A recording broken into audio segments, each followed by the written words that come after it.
Chapter 41, Sale. You are listening at novelfull.audio. As the Fusion Cup came at an end, Ves and Charlotte stood at the side of the arena. Despite their exalted status as second-place winners, hardly anyone paid attention to the two. The climax of the evening was about to start, as the two most talented new mech pilots ascended the main arena. The greatest show in the Bright Republic practically hammered in that the Fusion Cup was a side event in the end. No matter how impressive their winnings, they could expect to receive only 1% of the attention placed on the finalists of the main tournament. As Ves was never a mech pilot, he was indifferent to chasing personal fame. He'd rather build up the reputation of his business in a more sustainable way. I've got some business to do. Oh. Charlotte raised her eyebrow. Bailing out on me, are you? I was planning to bring you out to a sweet place that makes the best spare ribs in town. I'm kind of in a time crunch. I've started an independent mech design studio and I'm practically buried in debt as a result. I was kind of hoping to canvass the audience and find a market for my product. Oh. I see. I heard you nerdy types like to pursue a career at the big companies. It's pretty brave of you to start out on your own. We all have different dreams. Ves smiled ruefully. I know it's a tough road, but I don't regret stepping on it. I'm confident I can make it to the top someday. Wow. That's really impressive. Anyway, I won't distract you any further. Let's exchange contacts before you go. After they added each other to their contact lists, they separated. Charlotte headed over to her fellow pilots who congratulated her on her excellent showing. Ves on the other hand made his way past the families and other regular people and headed up to the spectating area reserved for the first-class ticket holders who wanted to enjoy the exhibition without screaming children nearby. Security let him in without a fuss, a perk for being a participant. Ves walked past an invisible screen that dampened most of the noise from the crowd down below. The dim lighting, luxurious upholstery, and the plentiful private viewing rooms gave the first-class area a sense of exclusivity. The people who possessed the qualifications to enter this area all emanated an air of class or martial might. Those present in the public areas all congregated into small groups of close-minded associates as they paid attention to the spectacle unfolding in the central arena. Ves took a deep breath and made sure the silver medallion he just won was visible on his chest. Then, with a pleasant smile, he approached the nearest group of people who looked like they wouldn't totally shut out others. A trio of what looked like industrialists and a couple of mid-ranking mech corps officers took their eyes away from the tense and slow-paced duel to focus their attention on Ves. Ah, you're the second-place winner of that side contest, aren't you? Are you related to the Larkinsons? Ves nodded politely at the officer. My father's been on border patrol for many years, though recently he went missing. Everyone politely adopted a mourning expression, including Ves. That's a shame. Those who guard our borders against the aliens are performing the highest duty for our nation. I'm still hopeful he'll live. Ves shrugged, but resumed smiling, not wanting to tread down on this topic any further. In any case, I was hoping to interest you in a new mech variant I've recently developed for my startup business. One of the businessmen laughed politely. As a matter of fact, I'm here to do the same thing. I'm a representative of Jackson & Partners. We were just discussing the Mech Corps potential renewal of their oldest 400-unit fleet of scout flyers. Well, that was awkward. They exchanged a little bit more before Ves was politely sent off like he was a toddler intruding upon adults doing serious business. He hadn't expected instant success, so his first rejection shouldn't affect him so much. Still, he felt he was being disregarded by the people around him. His youth and lack of track record weighed him down more significantly than he thought. We only source our mechs from established suppliers. We sign fixed service contracts with our long-term partners so they can offer the best support for our mech needs. I have to admit, for a last-gen mech your Mark Antony variant belongs to the middle-upper tier. Nevertheless, my core only runs current-gen models. We like getting our hands on the newest toys available in the market, you see. Your Mark Antony is only good for a decade or two at most before it becomes obsolete. I collect only the classics and only in their most original form. I have nothing against variants, but the base models are the best. This suspicion grew stronger as Ves kept approaching different groups of people. Sometimes he got a chance to introduce his product before he was rejected, but most of the time they didn't bother hearing him out. Perhaps most of these people were genuinely unable or unauthorized to purchase a new mech, but for the rest it was simply a lack of confidence in his ability to deliver. Still, he got close a couple of times. Some retired mech pilots or veteran mercenaries expressed some interest in ordering his mech. Only a few things held them back. Our mercenary corps mostly goes out on extended patrols. While the short-term battle performance of your variant is impressive, we can't take it if it fails to keep up on our week-long patrol routes. We're actually in need of plugging a gap in our mech lineup, and if you offered us the original Caesar Augustus I'd be tempted. As it is, while your variant is affordable, even two of your mechs can't fulfill the role of a single well-armored mech. Your mech's offensive lineup is a little scattered. It inherits most of the disadvantages of the Caesar Augustus but comes without the base model's excellent armor. I'd rather buy a specialized mech that does one single job perfectly than a machine that purports to cover every area only to fail at most of them. He noticed that Carlos was off about his prediction that wealthy collectors were more likely to purchase his mechs. These collectors were highly discerning in their choice of mechs. They disdained cheap variants. Instead, they were more likely to chase after vintage base models or highly exclusive variants made with extraordinary materials. Wealthy mercenaries expressed the most interest in his product so far. They were open to purchasing a functional mech, but poked holes at the Mark Antony's weak points. The detriments outweighed the benefits even with the favorable pricing. Compared to the 65 million credit price tag of an official Augustus, the 24 million credits Ves humbly asked for his product was a steal. Still, not everyone was willing to accept that bargain bin price point. A flamboyant mercenary who behaved more like a pirate than a legitimate mercenary laughed in V's face when he quoted the price. 24 million. 24 fucking million.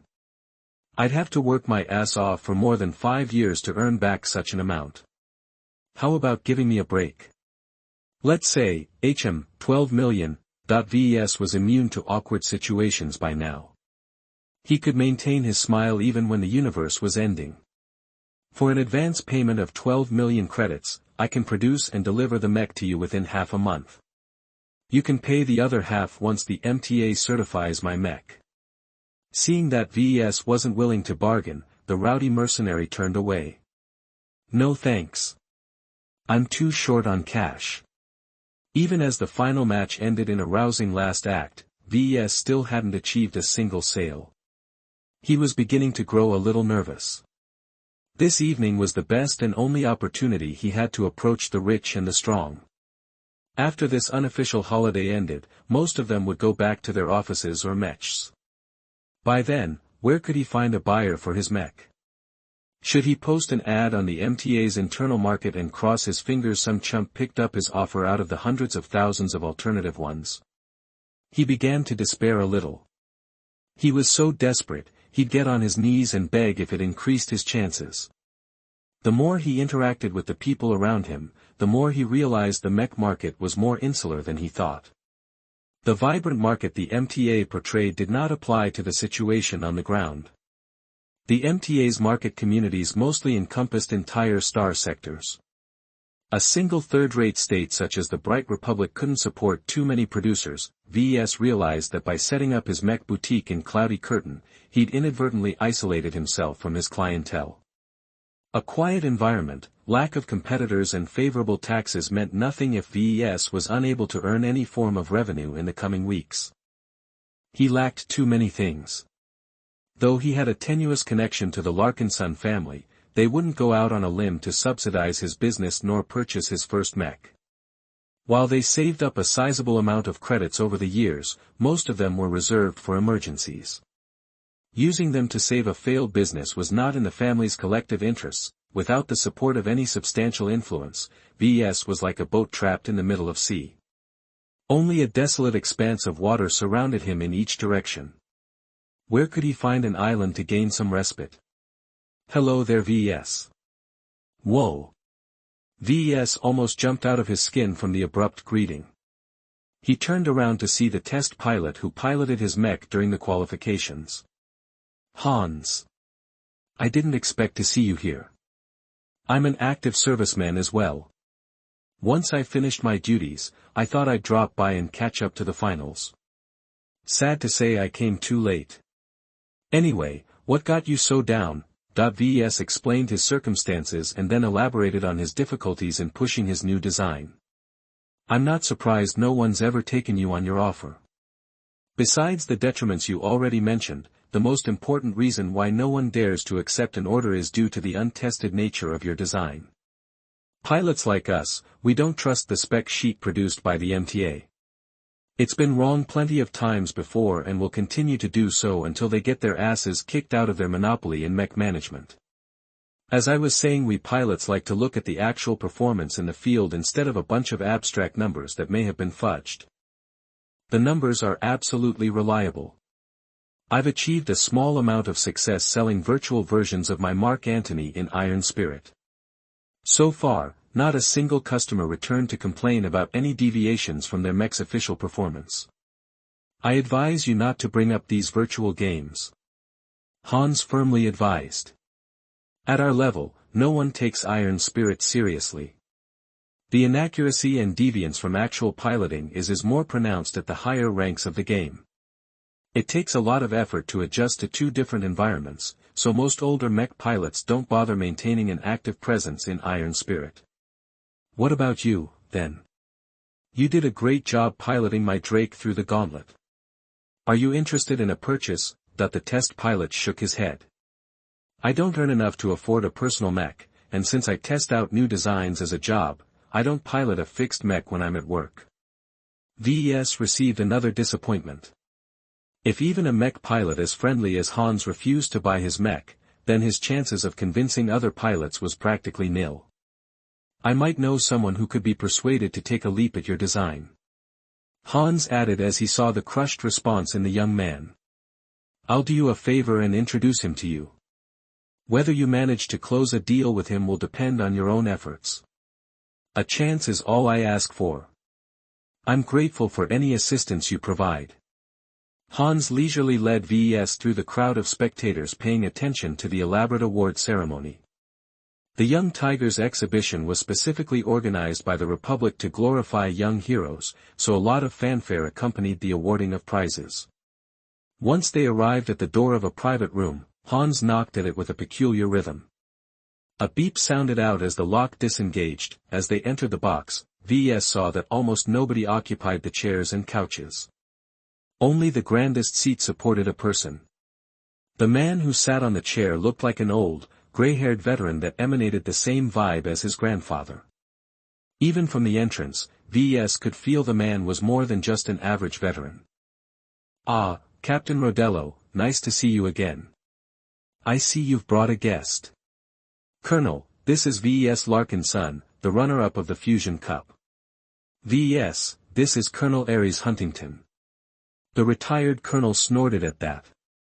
So the brat won a medal and a couple of perks. That's not a big deal compared to the young warriors on stage right now. He's not a pilot and I'm not here to bring him into your club. I just thought that since you have so much free time on your hands, you might be interested in what Ves is selling. Oh. The colonel took a closer look at Ves, actually taking him seriously this time. So what is it that demands my attention? It better be good. Knowing that he arrived at the best opportunity he could ever get this night, Ves adopted a professional tone and explained the capabilities of his mech.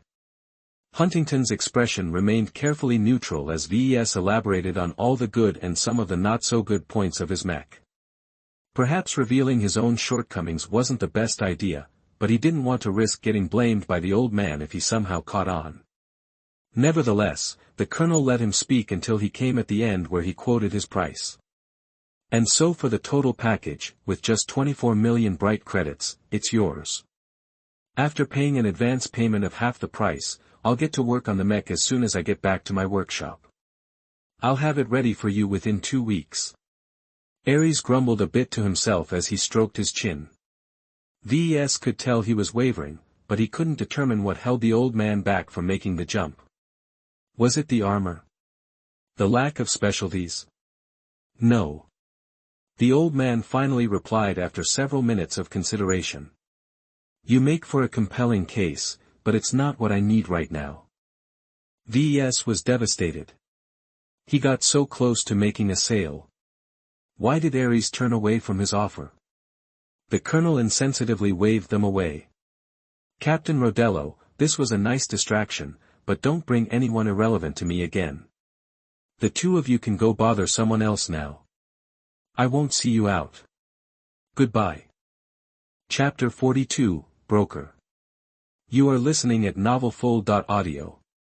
Hans embarrassingly led Ves away from the private room. Sorry about that. I thought he'd be more respectful. I've faced plenty of rejection before. It doesn't bother me to get turned away again.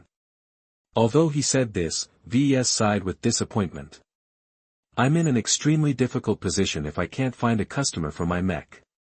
They both stayed silent for a moment before Hans thought up another idea. Why not enlist the services of a broker? I've already thought of it.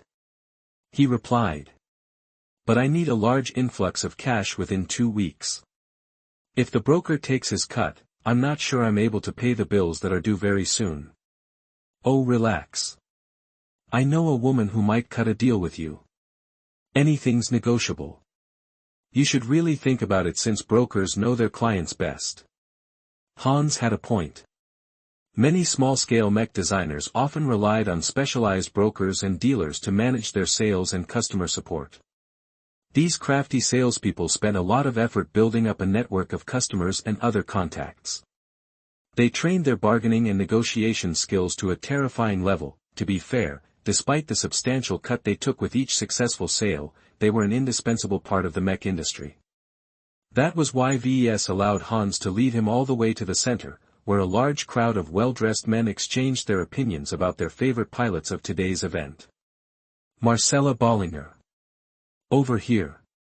Oh hey Hans. A pudgy, dark-haired woman greeted the test pilot with a hug. How's work? Same old, same old. I'm not here to talk about my work. I'd like you to introduce you to an interesting fellow I met today. The woman raised her eyebrow and took an appraising look at Ves. You're the Larkinson mech designer, aren't you? My, you're quite the big young man now. How's fame treating you? Not well since it isn't of much use in my current situation. Ves shook his head. He found the woman to be more approachable than he thought. Hans told me that you're a mech broker. It happens that I have a new mech variant that I'd like to sell. Ah, so it's business this time, eh? Marcella's smile turned a little predatory. On account of Hans, I'll hear you out. Let's bring you somewhere quiet first.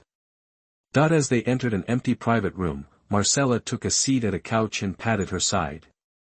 Take a seat, young man. Don't worry, I don't bite. Sitting so close to Marcella discomforted Ves. Marcella's stocky frame underneath her prim and formal business suit hinted at a military or mercenary background. Though he couldn't detect the killer vibes from her amiable smile, he was certain that this woman had been through a lot.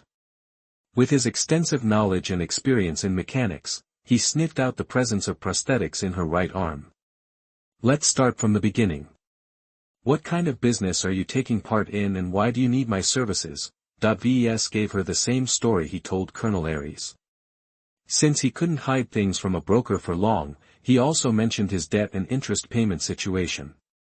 While giving out such sensitive information gave her a lot more negotiating power in any agreement they reached, it would prevent misunderstandings from happening in the beginning.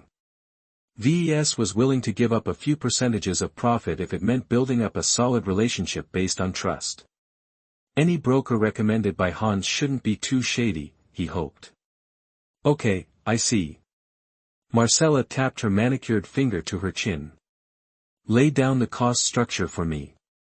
A mech armored with HRF plating shouldn't carry an extravagant price. If I want to build the Mark Antony from the ground up, I need to use up 18 million credits worth of resources. The raw material cost of the HRF amounts to about 11 million, but I already received a stockpile of resources that's more than ample enough to armor a single unit. I can scrounge up the rest for about 7 million from the open market. That doesn't sound too bad, but you've left out your taxes, licensing costs, depreciation of your machines, and etc. Your real cost should be at least 50% higher. Ves nodded to show his agreement at her remark. Those costs aren't relevant to me in the short term. I don't pay any further costs for my production licenses, and the taxes and other stuff can be taken care of at the end of the year. Right now I'm desperate for a quick infusion of cash so I can meet my impending interest payment on my massive debt. That's business for you. At least 90% of all mech designers who start their own businesses don't get to make it this far. Production licenses are ridiculously expensive to obtain if you don't have any backing. It's kind of impressive that you received 2 of them as grants. That puts you in the same starting point as designers with a fully original design in their hands. That alone makes it worthwhile for me to invest in you. Ves looked hopeful at the positive remark. So you're willing to work with me? Yup. But don't get too cocky. I'm only in charge of the sales. I sell dozens of mechs each month, so I have no time to hold your hands. That's all I really need. I can take care of myself, don't worry. First, let's talk about accounting. You need to get that in order as soon as you have the time. I saw you got awarded privileged status. Make use of that today and contact your planet's tax office to get preferable rates applied to your business activities ASAP. Most tax offices tend to waver a bit and put up a couple of roadblocks if you aren't an actual veteran. Best get that out of the way first before you're handed a much larger than expected tax at the end of the year. Ves nodded in understanding. Cloudy curtains in the middle of nowhere, so their taxes are already favorable to businesses. If I apply for preferable rates, my tax burden will probably not improve that much compared to doing business here in Bentheim. For a startup like you, every credit counts. You don't want to have a dispute with the planetary government this early in your career. If they want to, they can make your life hell. While Ves was skeptical that such a thing would happen in Cloudy Curtain, he nevertheless took the advice seriously. Second, while it might be too early to talk about this, but you really should find a better supplier for your raw material needs. The MTA's internal market is only a bulletin board for resource providers to dump their excess and for mech designers to fill up a gap in their regular shipments of resources. The ready availability of most resources in the market is only made possible by overcharging them by as much as 20%.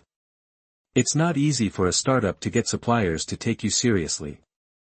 That's why I said it's something to consider later on. The open market should be fine for now, but keep in mind that you're needlessly throwing away about 2 million credits for each Mark Antony you produce. That debt problem could be history if you solve your wasteful sourcing. Marcella moved on as such a thorny problem couldn't be solved at this moment. As for your variant selling potential, I already have a handful of clients in mind. I'll warn you that without a track record, your new variant won't be able to demand much of a premium. Still, I can work some magic here. It helps that you designed your mech with some flair in mind. It looks almost as impressive as the genuine Caesar Augustus. What kind of price are you going to set? Marcella smirked at the question. It's not polite to pry too much into a broker's secret. Suffice to say, you'll earn your dues even after my commission is taken into account. I'm not going to like what I'm about to hear, am I right? That she tapped her fingers on her comm and summoned a standard contract detailing a business relationship between a broker and an independent mech manufacturer. While I like you and you've got Hans to back you up, that's no reason for me to do charity. I run a business, you know. I have two little pipsqueaks back at home who I need to clothe and feed. Ves turned on his comm and accepted the transfer.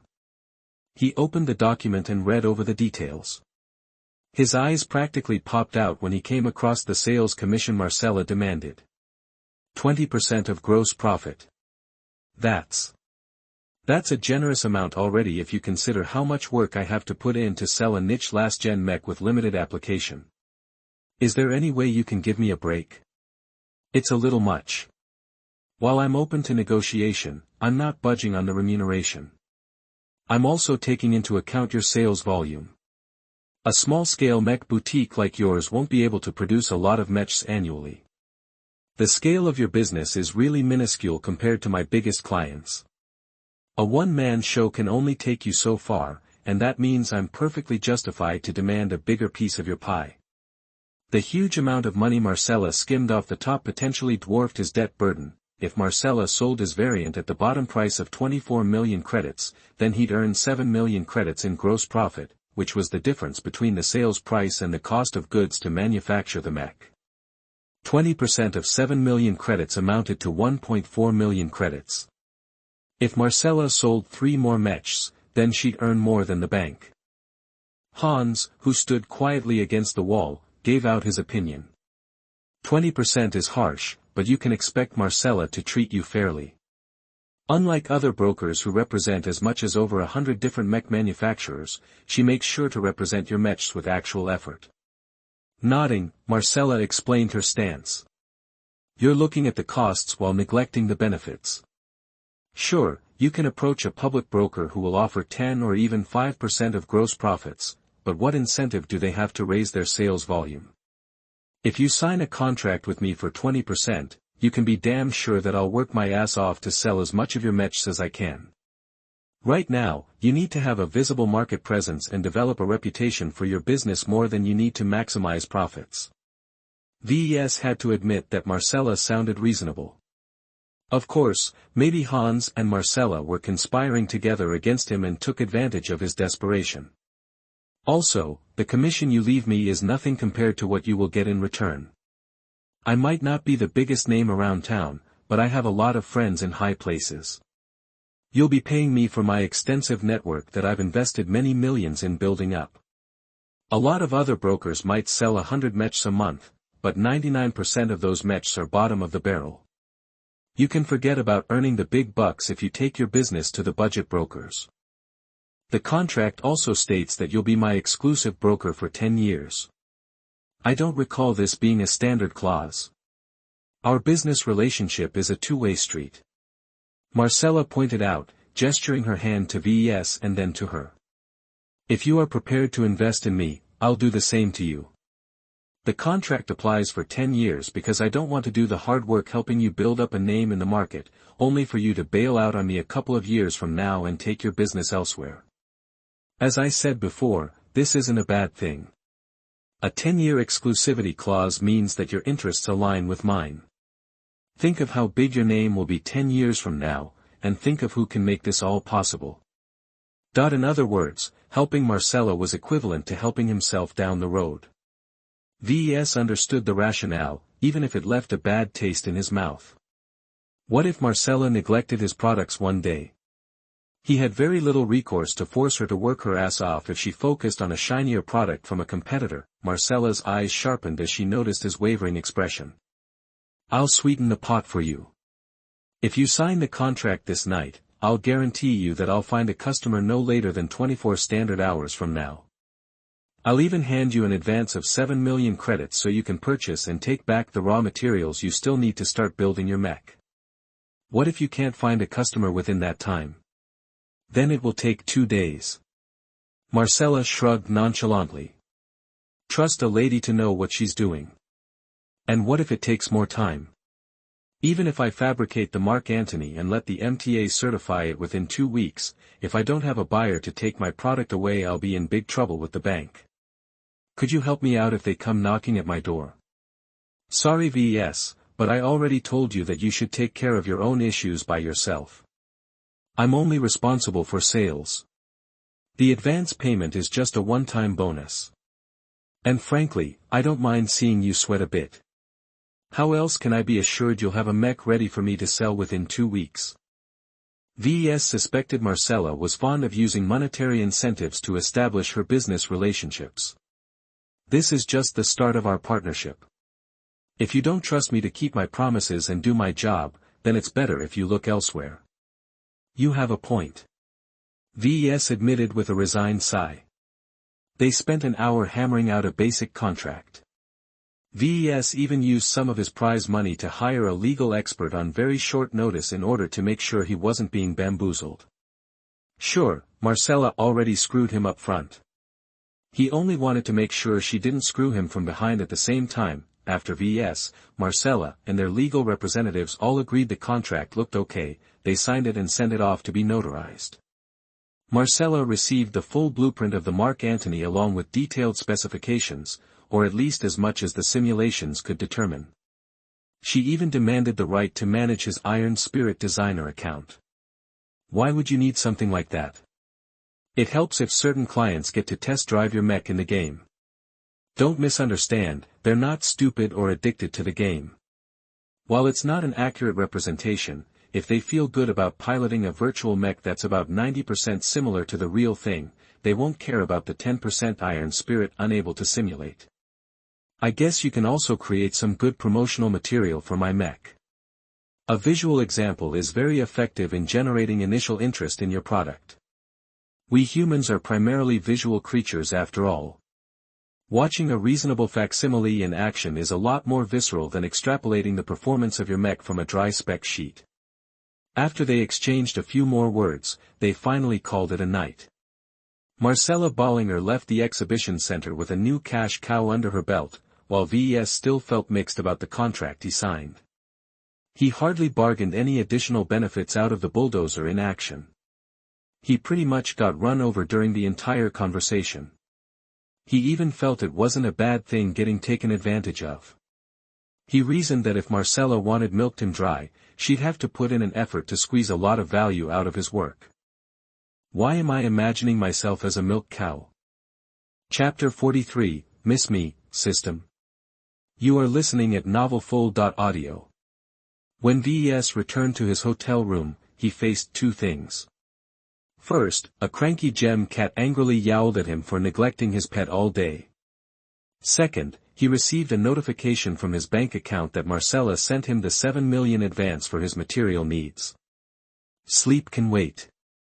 Ves said to himself as he activated a terminal and visited the Mech Trade Association's online market.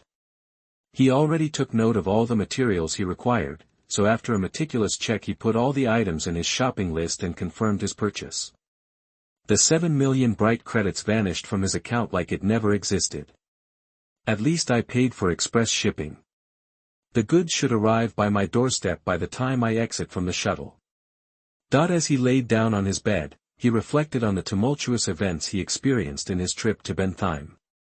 In just 2 days, he put his name on the map by winning second place in a side tournament of the Young Tigers exhibition. While not as prestigious as the main event, it was nonetheless one of the best prizes a young mech designer could win in the Republic. Not only that, he enlisted the services of a well-established mech broker. With Marcella Bollinger taking care of selling his products here in Bentheim, Ves could devote his full attention to fabricating his mechs and coming up with new designs. Still, the rip-off 20% commission she took out of his gross profit hurt his bottom line. Still, if she could ensure a steady volume of customers, the amount of profit he made over time could be a lot higher than if he wasted time selling the mechs in person. Maybe Marcella has a point. If I hire my own people, I can do my own thing and let my employees take care of all the annoying stuff. Naturally, that was something to consider once his business got up and going. For now, his mech boutique was so small-scale that any employee he hired now would just be sitting on his thumbs. After taking a long and deep sleep, Ves woke up a little late. It barely left him time to shower and pack up his luggage. He was barely able to grab a quick sandwich before Captain Gillian hustled him together with the other contestants to the spaceport. This time, the crowd of mech pilots regarded him with a different attitude.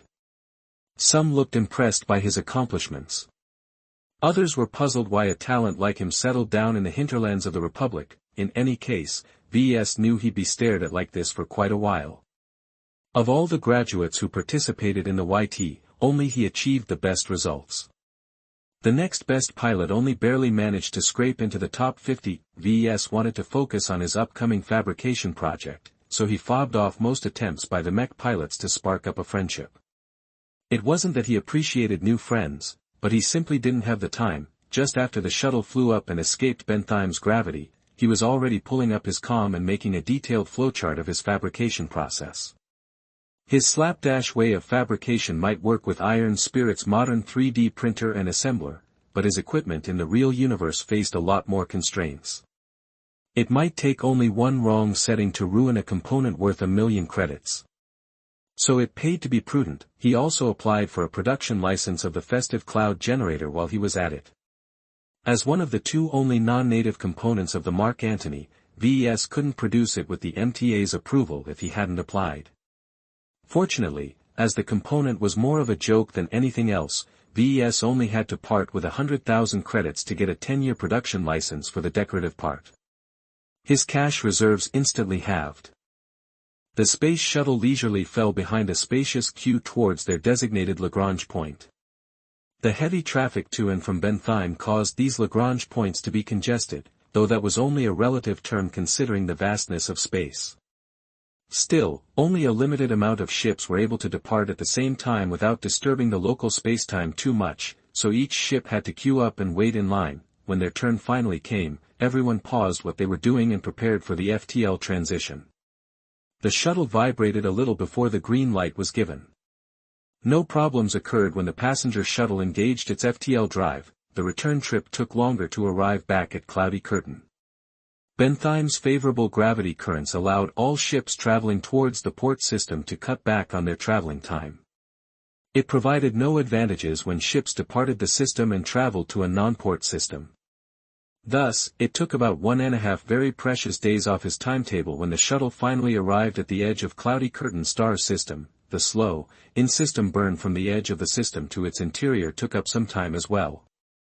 Everyone else just relaxed and ate their provided meals, visited the toilets or leaned back their seats in order to take a nap. Only VES was fidgeting while working on his planning. He went over the same scheme over and over until he forced himself to take a nap. When the shuttle finally reached the surface, VES thanked the heavens and disentangled himself from the others as fast as he could. With only a hasty goodbye to Captain Gillian, VES ordered a priority taxi and zipped back to the outskirts where his workshop beckoned him home. Home sweet home, VES said with relief. Lucky echoed his thoughts as he scurried all the way back to his favorite perch on his couch. Let's see if they delivered the goods already. VES spent a substantial amount of credits fast-tracking his material goods shipments from Bentheim directly to Cloudy Curtain. When he exited into his backyard and entered the cordoned-off area meant for aerial deliveries, he encountered 5 stacks of freshly containers. As he personally opened each container and confirmed its contents, he smiled for the first time in days. I've got everything I need now to begin fabrication. Marcella even sent him a brief message when he was still on the shuttle. She believed she found a customer for his variant, but the negotiations dragged on. The customer wanted to squeeze as much benefits he could out of his order, so Marcella wanted to slow things down in order to make it appear they weren't willing to go too low. Glad that the marketing was taken care of, VES was just about to start fabricating when he forgot about one very important detail. I haven't started up the Mech Designer System in almost a week. I wonder what it thinks about what I've experienced. At least it should give me a reward for taking second place in the Fusion Cup, right? Though not entirely sure. VES booted up the program resting peacefully in his comm with trepidation. He waited as the loading screen filled up and a familiar menu popped up. The system was back in action. Hey system. Did you miss me, welcome user? You have 2 impending messages waiting for your perusal. Do you wish to display them? Yes. Gimme my rewards. VES already rubbed his hands thinking of all the goodies the system might reward him for his great performance. You have assembled an original mech design out of a selection of pre-prepared components. Design evaluation, Drake.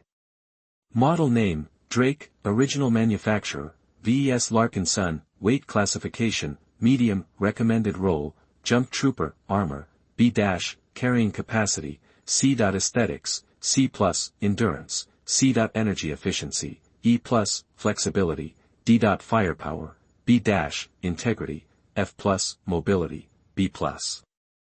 Spotting, C. X factor, E-, cost efficiency, A. Project involvement, 75%, original component composition, 0%, overall evaluation, a shoddy mech compared to genuine models, it nevertheless fulfilled its purpose.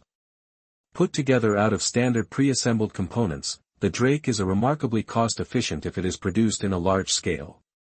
However, its lacking integrity and energy efficiency prevents this model from outperforming any other budget model. You have received 1,000 design points for completing an original design that has no other equivalent.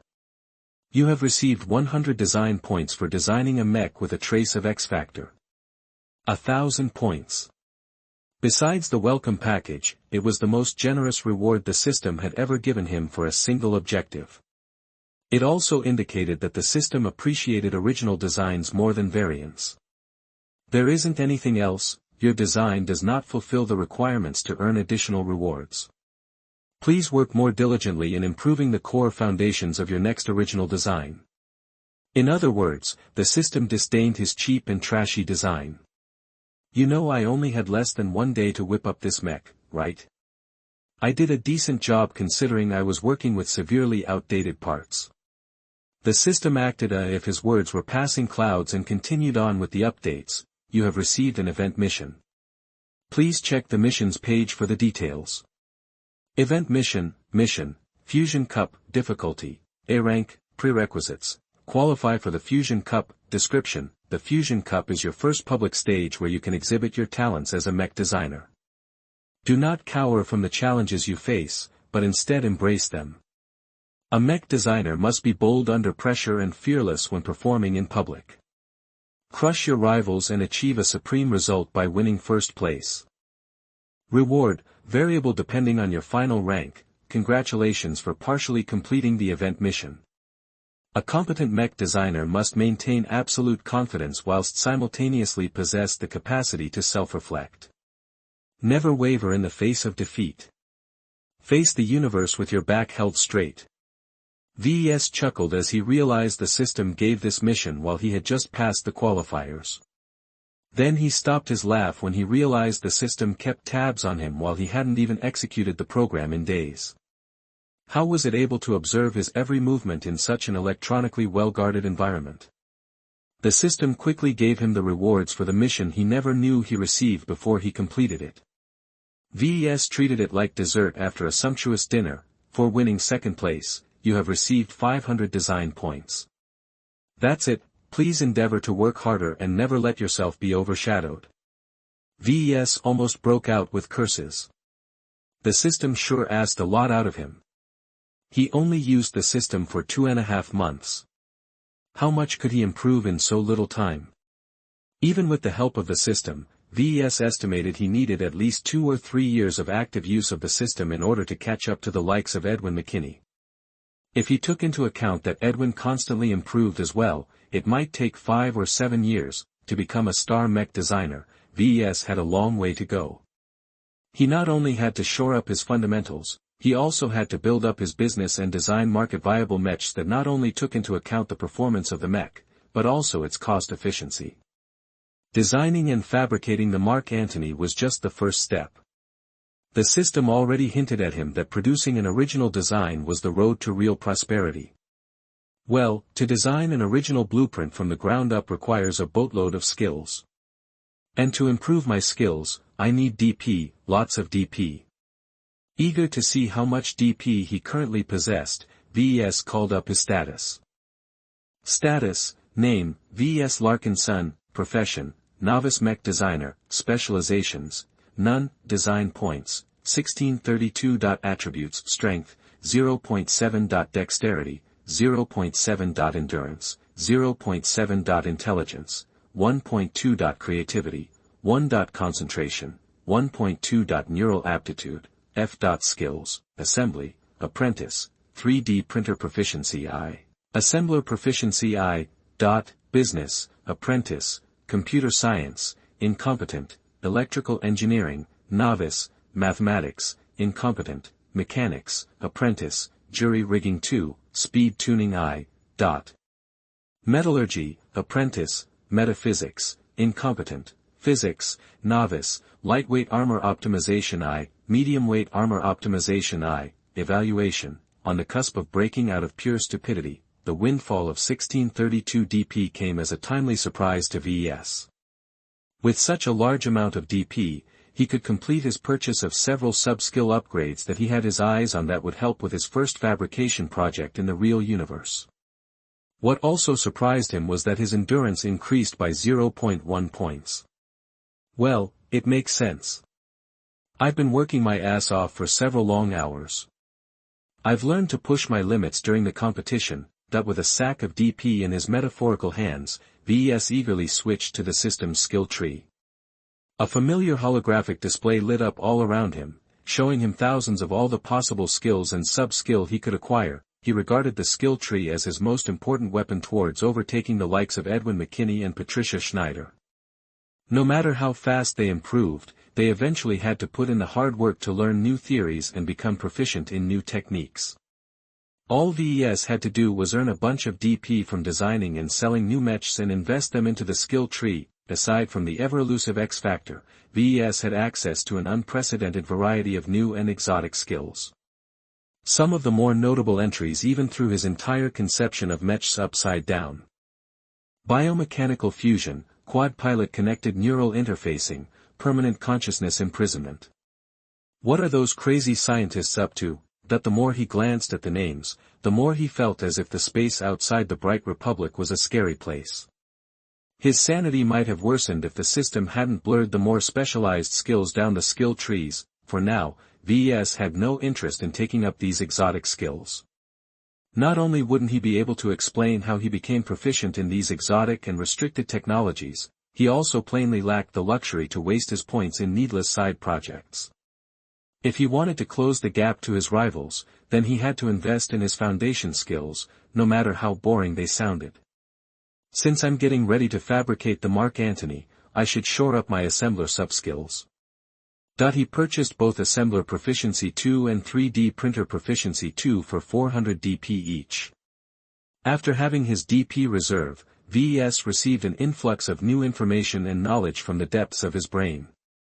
He realized he already knew most of the information coming to the front, he just hadn't realized how important they were and how it connected directly to his performance when utilizing the machines.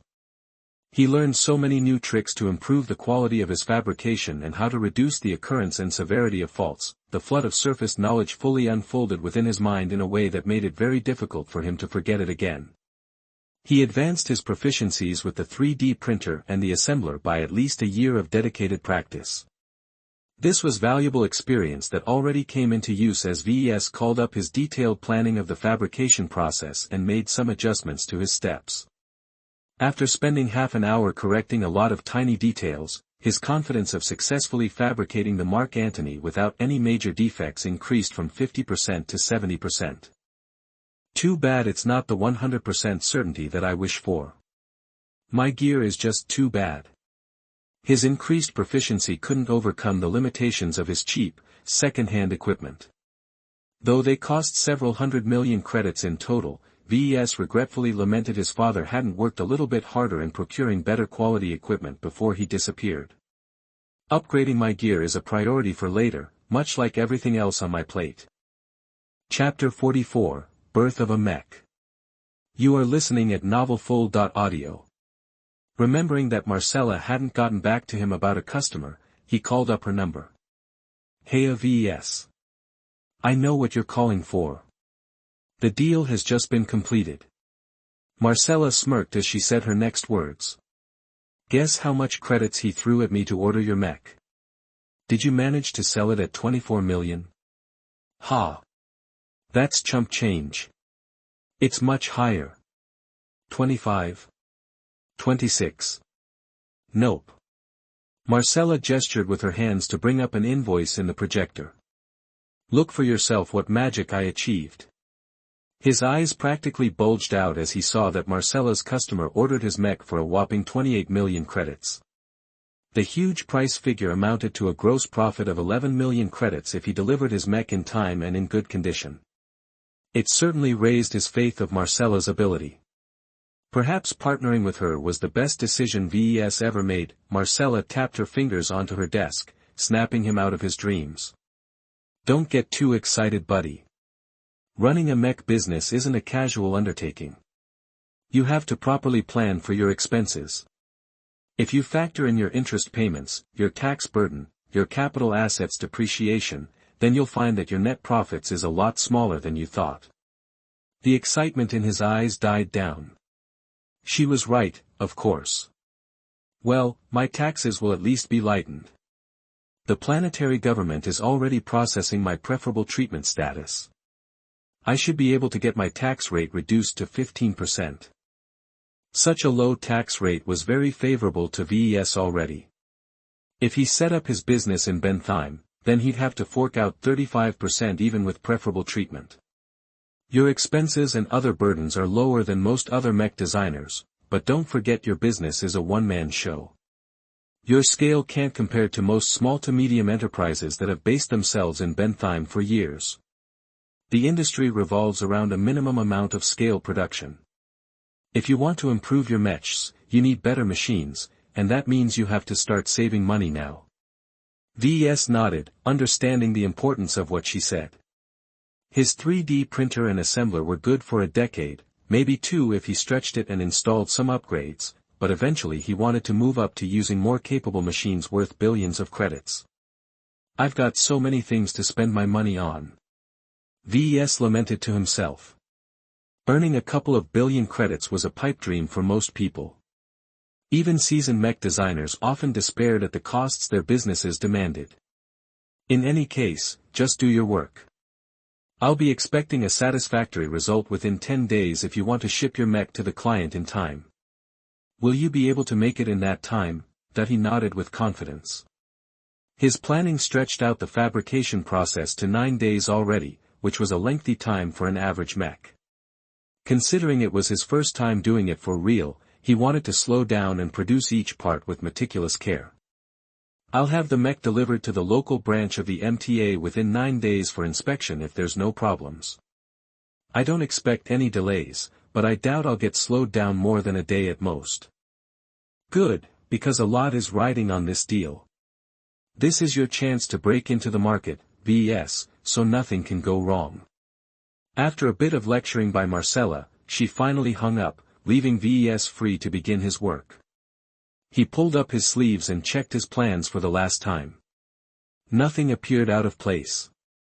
He had the materials, the equipment and the time he needed to fashion his first mech into existence. Before he started, he took a deep breath and adjusted his mental state.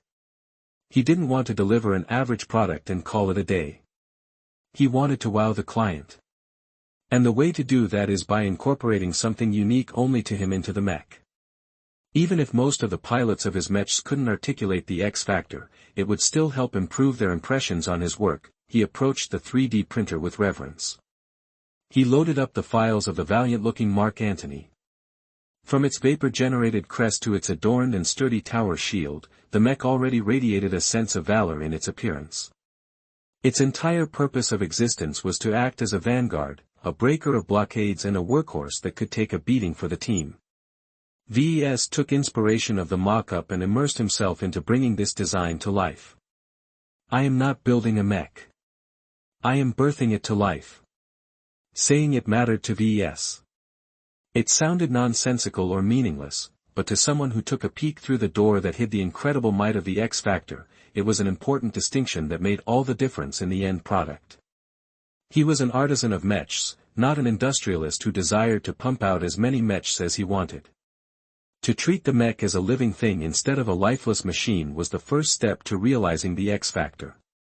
Alright, I've got you fixed on my mind. He tapped the projection to separate the hologram into thousands of individual components. He started with the easiest, but also the most important part, the internal frame. The internal frame was mechanically simple to produce, but required high consistency in order to make it last for many years. Any hidden faults buried deep within its solid surface could lead to devastating consequences in the battlefield.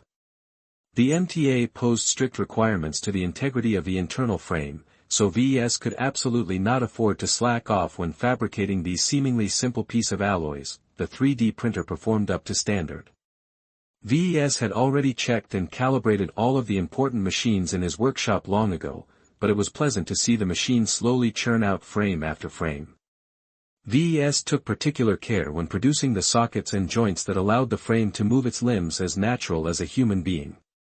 Only a couple of minor deviances emerged in their production, which was a sign the printer's precision was off, a particularly fatal flaw when producing tiny components like processors. It was a good thing VES left the entire day for further calibrations. With his enhanced knowledge of the 3D printer's workings, he dug into the advanced programming of the machine and ran a lot of tests and simulations. He narrowed down the source of the problem to a worn-down injector. VES solved the problem by fabricating a replacement before opening up the machine to replace the component in question. There. Now it should work as advertised. The rest of the internal frame components got produced without a hitch. Since night had already fallen, VES took a break and took care of his personal needs.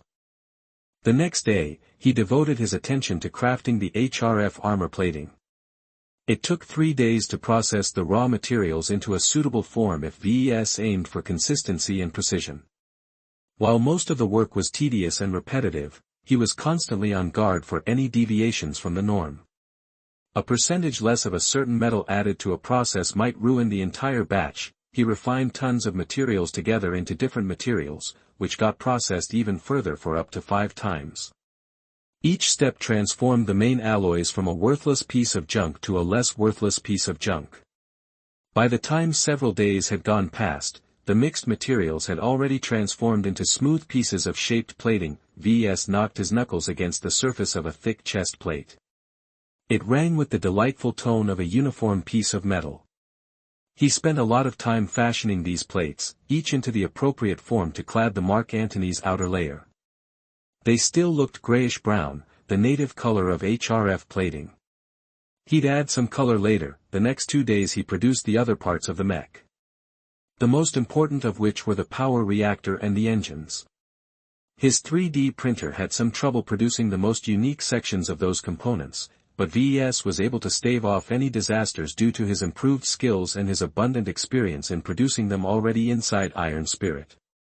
He only really paid attention to the challenging components, and produced the easier ones with a little bit more leisure, though he always made sure to double-check their integrity. Phew. They all came out okay. He only replaced a few sections with newly fabricated copies when his checks revealed a couple of hidden faults. Such suboptimal components wouldn't wreck a mech immediately, but it left the machine vulnerable to a cascade of malfunctions later on. Dealing with it now prevented the MTA from using it as a reason to disqualify his mech during their inspection. Now that he finished producing all of the parts, he moved on to the assembler.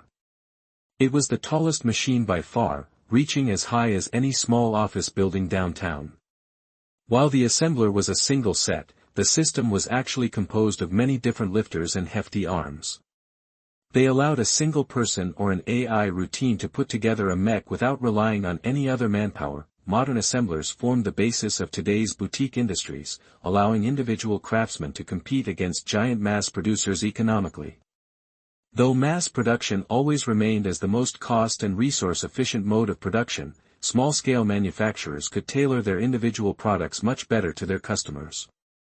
Naturally, the huge transgalactic corporations hadn't sat still and incorporated assemblers in their own factories in order to offer the same customization capability, but it never really came close. In any case, VES owned a run-of-the-mill cheap assembler that wasn't in its prime condition anymore. Like his 3D printer, the assembler showed some signs of use and past repairs.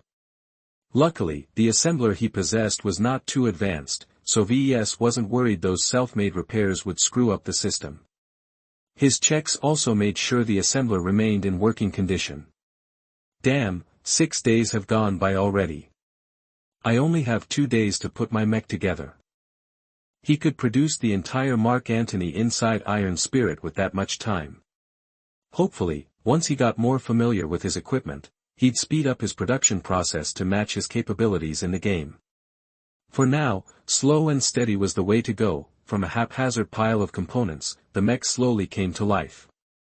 VES started putting together its internal frame, which formed its skeleton. This was the simplest part of the assembly process, as the internal frame components were built as puzzle pieces that snapped into place with each other with natural ease. once the skeleton was fixed into place, Ves started to add the essential organs to the frame. The engines, power reactor, energy cells, sensors and most importantly the cockpit were put into place one by one. They fit into their assigned places like obedient soldiers falling into parade. The trickiest segment of the assembly process came when Ves installed the cabling. Though not as difficult as doing it for the Caesar Augustus, he sometimes had to resort to pushing or hammering certain sections in place. This is not supposed to happen at all. I guess it was wishful thinking for my 3D printer to produce all of the parts within tolerance. Thought it might not be a big deal if part A came out of the printer half a millimeter thicker or so. But when parts C, F, J, Y, and more all exhibited variations in their dimensions, then they could cause a chain reaction of misalignment when he assembled them all together into one machine. Fortunately for Ves, the deviations were within an acceptable range. Besides some squirming, he managed to fit the components decently together. Maybe it's not a bad thing this mech is not a carbon copy of its blueprint. The variations makes it unique. Just like each and every human is different from each other.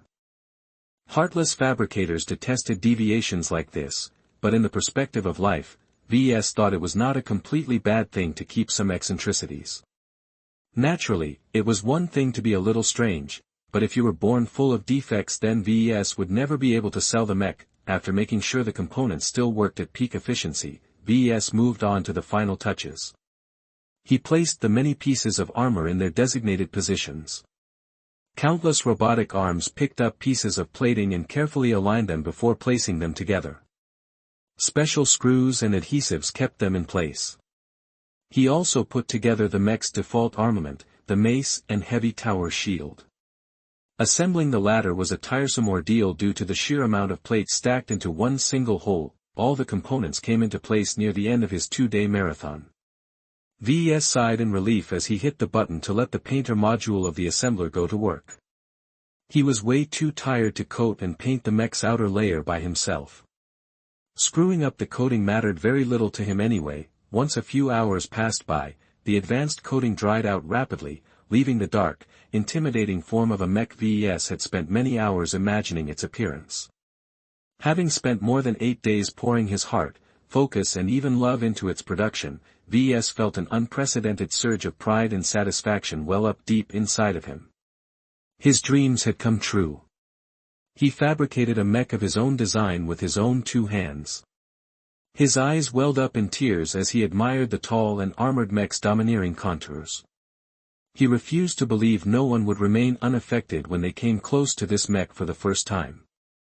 Since you're my firstborn son, you deserve a name that fits with your pedigree. I will call you Phoenix Cry. Naming the mech was a spur-of-the-moment decision from the upswell of emotions. He broke a taboo by giving it a personal name as a mech designer.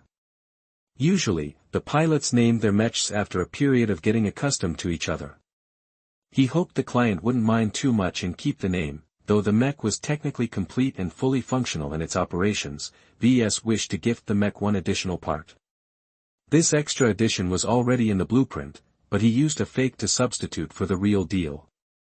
He used the assembler's mobile lift to reach to the mech's chest and opened up its cockpit. Lucky, who had been watching Ves closely during his work these days, also followed him up. Plain curiosity sparkled within his lively eyes. The fresh and sterile interior of the cockpit unfolded in his sights. With a hop, he entered the cramped area and sat down on its specially designed synthetic cushion seat.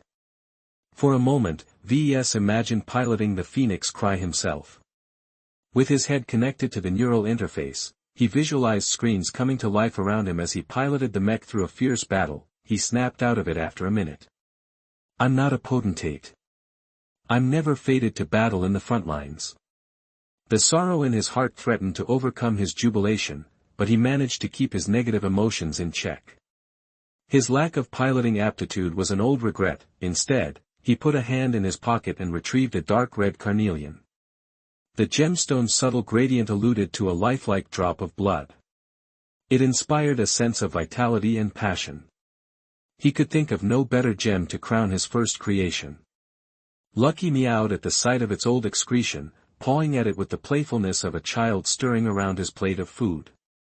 Do you recognize it? You crapped this out while you stayed in the hotel. If the cleaning staff hadn't alerted me to its presence, I might have missed this out. Ves accumulated a nice stockpile of gems, but most of them provided marginal benefits at a very obscure magnitude. The gem Lucky excreted in Bentheim clearly outshined his previous droppings for reasons he wasn't sure. He hadn't fed Lucky with any notable minerals except what the hotel provided as an additional service. Perhaps the crowded, tech-filled environment excited the gem cat. In any case, the gem's attributes stood out in more than one way, and the color also matched the mech.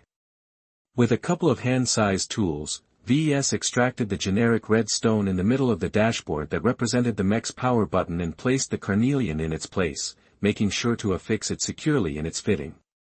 After he finished, Ves leaned back in the chair and admired how the lustrous gem attracted the eye. He inspected it yet again. Carnelian of focus increases the pilot's concentration by 0.1 when installed on a mech. The attribute was very special. Unlike the other gemstones Lucky dropped, this one improved the attributes of the pilot rather than the mech. How that worked, Ves had no idea, but he knew the value of such a boost.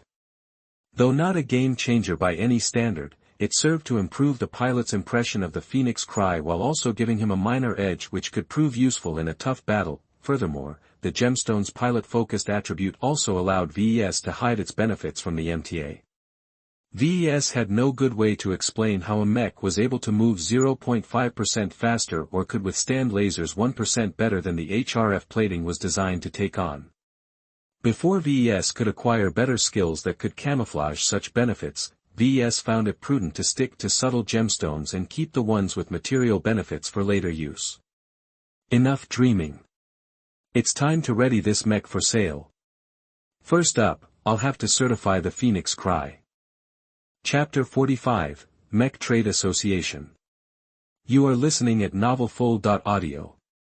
If anyone first heard the words Mech Trade Association, they'd assume it was a non-profit trade organization. They weren't wrong, but it deeply understates what a massive influence the transgalactic behemoth exerted in every corner of human space. They regulated the development, licensing, production, sale and disposal of mechs. Pretty much the entire life cycle of a mech was in their purview, and they sometimes came to blows in order to enforce their self-proclaimed rights. Even a small, tranquil planet like Cloudy Curtain possessed a local branch of the MTA.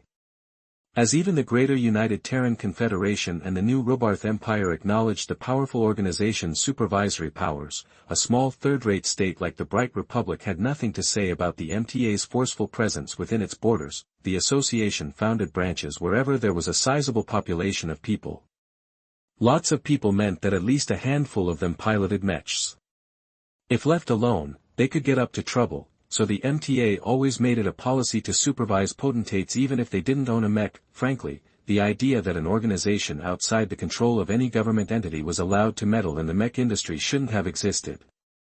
Countless conspiracy theories flew around in the galactic net that purported to be the truth. One popular notion suggested that the divisions in human space was all a sham. Every nation, from the lowest third-rate backwater to the grandest first-rate superpower, were actually different branches from the same tree.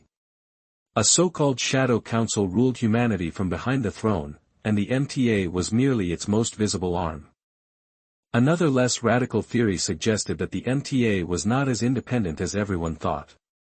Instead, it began as a secret joint venture by both the Terrans and the Robarthans.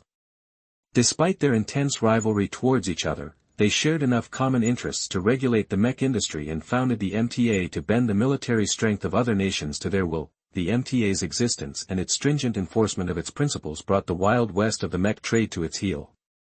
They prevented the incorporation of weapons of mass destruction into the arsenal of mechs. They curbed widespread corporate espionage and gave smaller mech businesses a chance to thrive by encouraging the practice of licensing out non-cutting-edge designs. They brought so many benefits that not many people thought badly of the organization. What mattered the most to VES right now was the MTA's strict standards of public mech sales. Any mech traded in an open transaction was required to be certified by the MTA before they received a stamp of approval. Without this approval, a mech designer was deprived of an independent, trustworthy assessment of their product, which meant that basically no one dared to buy his mech. Naturally, such a practice was voluntary, and companies were free to sell their mechs without involving the MTA if they made their transactions private. This most often happened with next-gen cutting-edge designs between top enterprises and government entities. VES was too small a player to engage in such a high-level transaction, so he meekly submitted his mech to the MTA for their standard certification. Bringing Lucky over his shoulder, VES exited the transit shuttle and landed his feet onto the paved landing pad next to the MTA. He met the local supervisor of Cloudy Curtain's branch of the association at the steps leading up to the complex. Ves Larkinson. Ryan Baldwin. A dark-skinned man with a robust posture returned his handshake. Welcome to the MTA. When I heard a designer wanted to submit a newly fabricated mech in our branch, I had to admit we were at a loss for a moment. VES chuckled amiably at the remark. I'm the only mech manufacturer on this planet, right? Yup. The most we do is bust heads and lend a hand against pirates. We hardly have any mech technicians on site that are qualified to certify your mech. My apologies for inconveniencing you. Can the certification process still proceed? I'm kind of pressed for time. No worries, son. As long as we're not in the middle of nowhere, we always have a senior technician on hand. They entered the quiet and spacious building complex and went down the halls to a large workshop area. A cranky-looking middle-aged lady in coveralls greeted them with a stinky eye. VES, let me introduce you to Gertrude Samuelson. The woman in question crossed her arms. So you're the brat messing up my maintenance schedule. I had a system in place, you know. Now I have to waste precious hours off my schedule in order to knock your little toy around. Well, you better not think it's a done deal, because I'll be doing my best to dig up its flaws. That he could only smile awkwardly at that. Fortunately, VES spent an excessive amount of time building up the Phoenix Cry. He was confident his mech could pass all but the most stringent of tests. Those top-level tests would never be applied to a regular commercial mech, so VES should be in the clear. He hoped. The three entered the cavernous workshop where a handful of mechs underwent routine maintenance. At the end of the stables rested the Phoenix Cry, freshly transported from his workshop. A couple of junior technicians already crawled around its chassis with several handheld instruments. Seeing as you're as young as shit, this must be your first certification, right? Yes, but I'm familiar with the steps. Good, then you know that you'll just have to stand there and do squat while I pick apart its flaws. Gertrude stated as she stepped behind a console and activated a thick, mechanical arm. VES recognized the device as an advanced sensor that was capable of penetrating through almost any material. The woman gently operated the arm and brought it over to the bottom foot of the mech. The projection in front of her changed into a cutout image of the section along with multiple technical readouts that VES barely understood. Looks fine so far. You haven't screwed up the proportions when you made the HRF armor plating. Lots of newbies trip themselves over when they work with such a highly refined material. A deviance of 0.1% at the start could get amplified by as much as 10% by the time the HRF is off the fabricators. I didn't rush the process. I'm confident the rest of my mech is equally as sturdy. We'll see about that. Gertrude diligently scanned over the mech, from bottom to top and back to bottom. She also swiveled the sensor from the sides and the rear of the mech as well, but to no avail. VES understood enough from the readouts that none of the armor or internal components showed any significant deviations from the blueprint. All of the flaws she detected so far was within tolerance according to the MTA's official guidelines. Only the most nitpicky of technicians would choose to make an issue out of those tiny problems. To her credit, Gertrude said nothing even if her frown grew deeper. Well, let's see if your internals perform as advertised. This was an area VES was less confident in. It was fairly easy to spot damage, but harder to determine if the components he fabricated performed on spec. As the technicians crawled away from the chassis, a young pilot entered the cockpit. VES, Ryan and Gertrude watched at a healthy distance as the pilot activated the mech. The neural interface is starting up without a hitch. No issues encountered so far. The pilot reported, and Gertrude confirmed his observations through the readings that scrolled down her terminal. Startup finished. The mech is in standby mode. The power reactor is spinning. No leaks detected. Temperature is normal. Do you hear any weird noises? It's quiet so far. Want me to engage the engines? Hold up, I still want to test out its power management. Go run some power through the wrist-mounted laser cannons. Charge up its capacitors. Make sure the weapons remain safe before you do that though. Ves watched on with Lucky as they both witnesses Gertrude trying to dig up faults. No matter how much she stressed the power system, she failed to make the mech squeal. Ves increasingly grinned wider as he realized he had nothing to fear in this aspect. His mech was mechanically sound, despite spending 2 hours testing out the internals. The MTA came up empty with regards to things to complain about. The engines purred like a kitten while its sensors were able to capture objects from kilometers away with razor accuracy. Let's move on to the active tests. The senior technician grumbled. The pilot took out the mech outside to a large and spacious range and obstacle course. Both weren't much to look at since the cloudy curtain branch only included them as an afterthought. Still, the minimum certification only required some basic tests for the Phoenix Cry. The first test involved testing the mech's limbs, in particular its articulation. Under the watchful eyes of several hovering sensors, the pilot stretched the limbs of the mech to the maximum angles possible. Nothing broke even when the arms almost bent straight backwards, which was a good sign for Ves. The MTA then tested the mech's carrying capacity by picking up and carrying a variety of weights, which also went without a hitch. With these tests done, the pilot put the mech through its paces by jogging and then full-on sprinting on a race course. The medium mech pushed to its maximum projected speed and maintained it with only minor difficulties. The pilot then repeated the same track but this time carrying the mace and tower shield. The mech ran a lot slower this time, but the extra weights failed to topple the mech over or cause any other catastrophes. They then moved on to the trickiest part, the ranged weapons testing.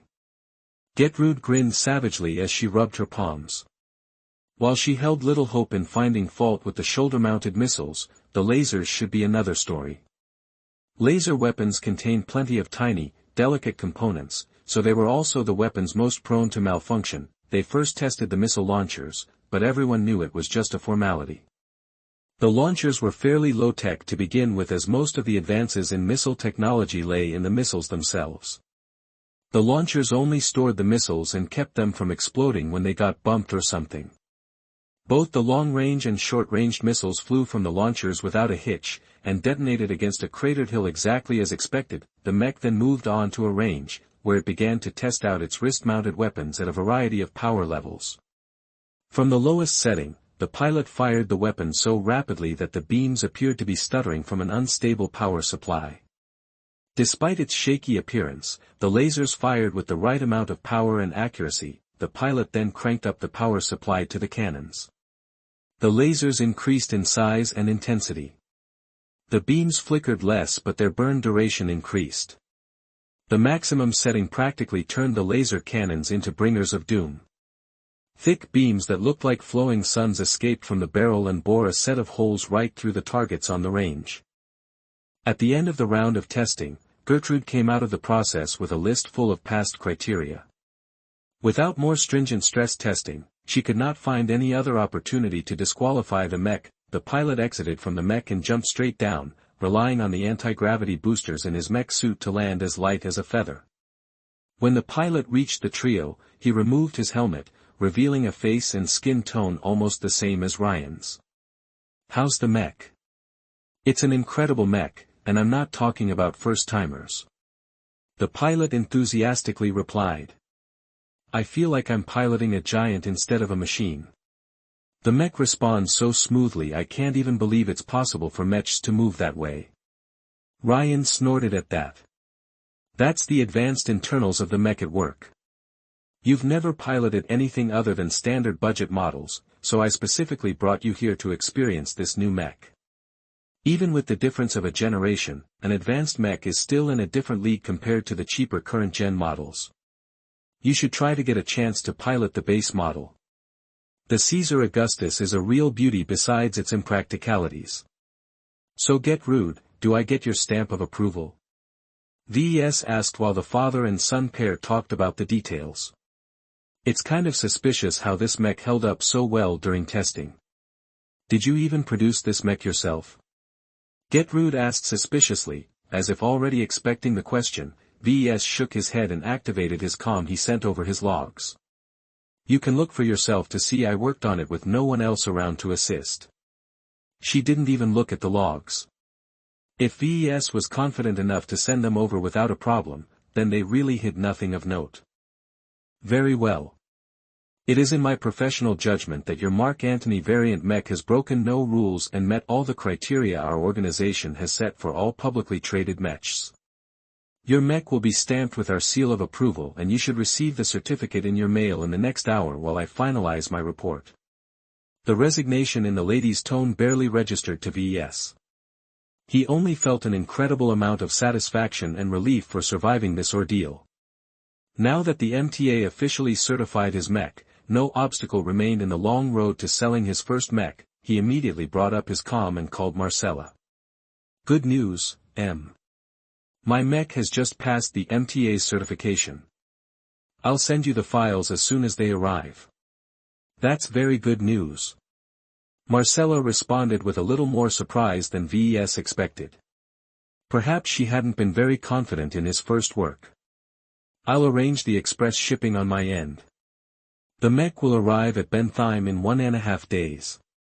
That's good. Can you transfer the payment over as soon as it's there? I feel as if the bank is already looming over my shoulder, ready to repossess all my assets. The credit transfer is already pending. As soon as my client receives the mech, the transfer will be approved. A heavy weight almost lifted off his shoulders. While the bank still gave him nightmares, Ves at least breathed a little easier now that the deal was essentially done. So what's next on my plate? Have you found another client for the Mark Antony yet? Marcella shook her head. I've got a lot of other things on my plate, and I'd like to see if your first sale goes right before I find another buyer. I'd like to keep an eye on your current client for a couple of weeks to see if he has any complaints. If he finds no defects even after weeks of regular use, then I can confidently start pushing your product to my other clients. That's good. Still, after I pay my annual interest payment, I don't have enough capital left to produce another mech. I need another advance payment in order to start producing the next batch. That's not a bad thing for you. She said with a smile. You deserve a holiday, and more importantly, you need some time to get your books in order.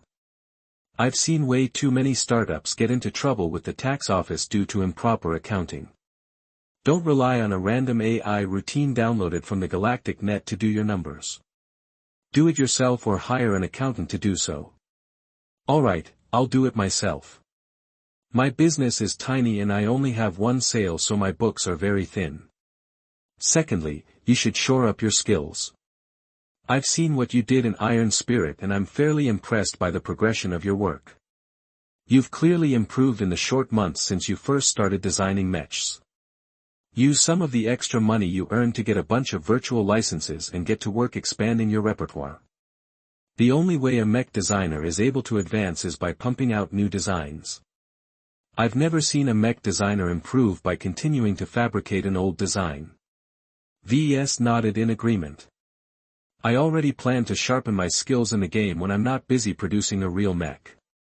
It's a shame I won't be able to afford any production licenses. The Mark Antony will remain my sole product for quite some while. That's okay. You're still in your first year. Just by owning the licenses you already have, you're way ahead to almost any other mech designer without any backing. If your product pans out, you can expect plenty of sales from my end, more than enough to pay off your debts and upgrade your assets. That's the power of a good product. And what if the market doesn't catch on? Then go back to the drawing board. Don't get too attached to your first design. It's merely your first and most primitive work. If it's not a winner, then improve your skills and design a new mech that fulfills the demands of the market. Alright, I've got a good idea on my coming schedule. I'll be waiting for the money. They said goodbye to each other before terminating the calm. Ves already felt liberating from his concerns. Once he received the money, he could pay off his debt and leave enough of a surplus to leave him swimming in cash. He could do so many things with such an amount of money. Should he go back to Iron Spirit and use the cash to buy some new licenses to play with? How much should he spend? Ves already looked forward to playing with some new toys. Chapter 46, New Perspective. You are listening at novelfull.audio. Ves personally watched on as the shipping company Marcella contracted brought the Phoenix Cry away. The loaders and bots carefully loaded the dark and red-coated mech into a sealed and padded mech container. They carried it back to the spaceport and loaded it onto the next transport out to Bentheim. With that out of the way, Ves returned to his workshop with Lucky. The cat enjoyed the time out, but now appeared to laze away for the rest of the day. You're such a lazy bones. The cat drowsily meowed at him, not really paying attention to his words. Ves scratched the gem cat's chin before sinking down into his couch. Before Ves got back to work, he wanted to rest a bit and recover from his high-intensity fabrication spree. He found it exhausting to constantly pay attention to his emotional mood when he shaped the Phoenix Cry. While he thought his mech successfully radiated the kind of aura similar to the best mechs he saw in Bentheim, it still remained to be seen if it generated more sales. The X-factor couldn't be measured after all, so on paper his mech appeared worse than it actually performed. I can still do it once in a while, but not if I'm fabricating mechs each and every day. Even with the system, Ves remained immortal. Unless he spent a shipload of DP on his concentration and endurance attributes, he doubted the exhaustion would go away. It's more important to shore up my skills instead of spending them on my attributes. While Ves recognized that both options had their merits, the skills provided immediate tangible benefits. In this early stage where he was still on the brink of bankruptcy after one bad spell, he needed. Oh well, I'll think about it tomorrow. He took the rest of the day off. He avoided all activities pertaining mechs. Considering that he spent most of his life with mechs one way or another, he found it difficult to find something else to do. He ended up watching broadcasts until he slept through the night. In the meantime, at a mech yard in the outskirts of Durham, Marcella stood by with another person as they watched a drone drop off a mech container. Both of them looked proper and energetic. While Marcella wore her customary green formal clothes, the man besides her dressed a bit more flamboyantly. There it is, Captain Carruthers. Your new mech. The Phoenix Cry, the very first model of its kind in production. The man grunted with anticipation. When you told me you were prepared to sell me a mech with my criteria, I couldn't believe it. There's not a lot of advanced mechs available in the local market that's viable at range and up close, especially within my price range.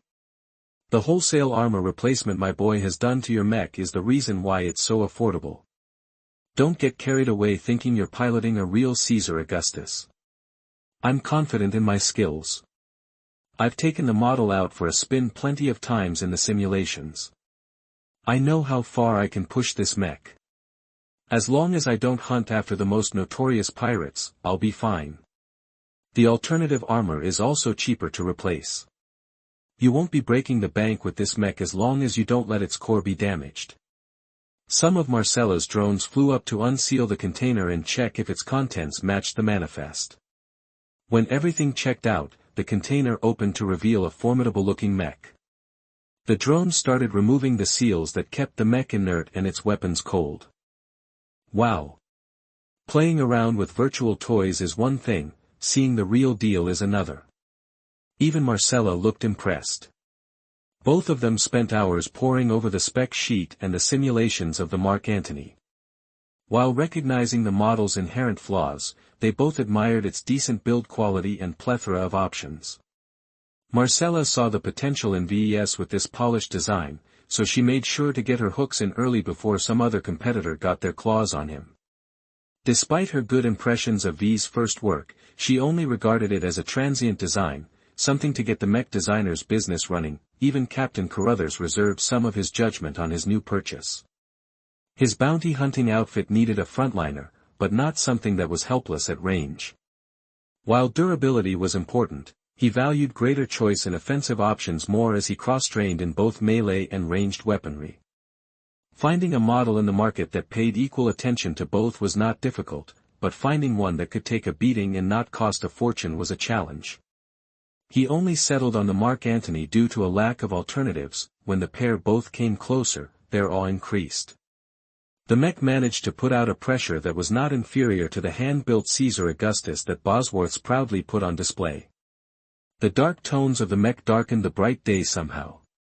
Its gold accents gave the mech a sense of class, while the red highlights along with its dark red tower shield gave it a martial presence. The mech practically exuded battle lust despite its deactivated state. I see what everyone means when they say that handmade mechs have their charm. I can see why the mech designer couldn't resist giving it a name.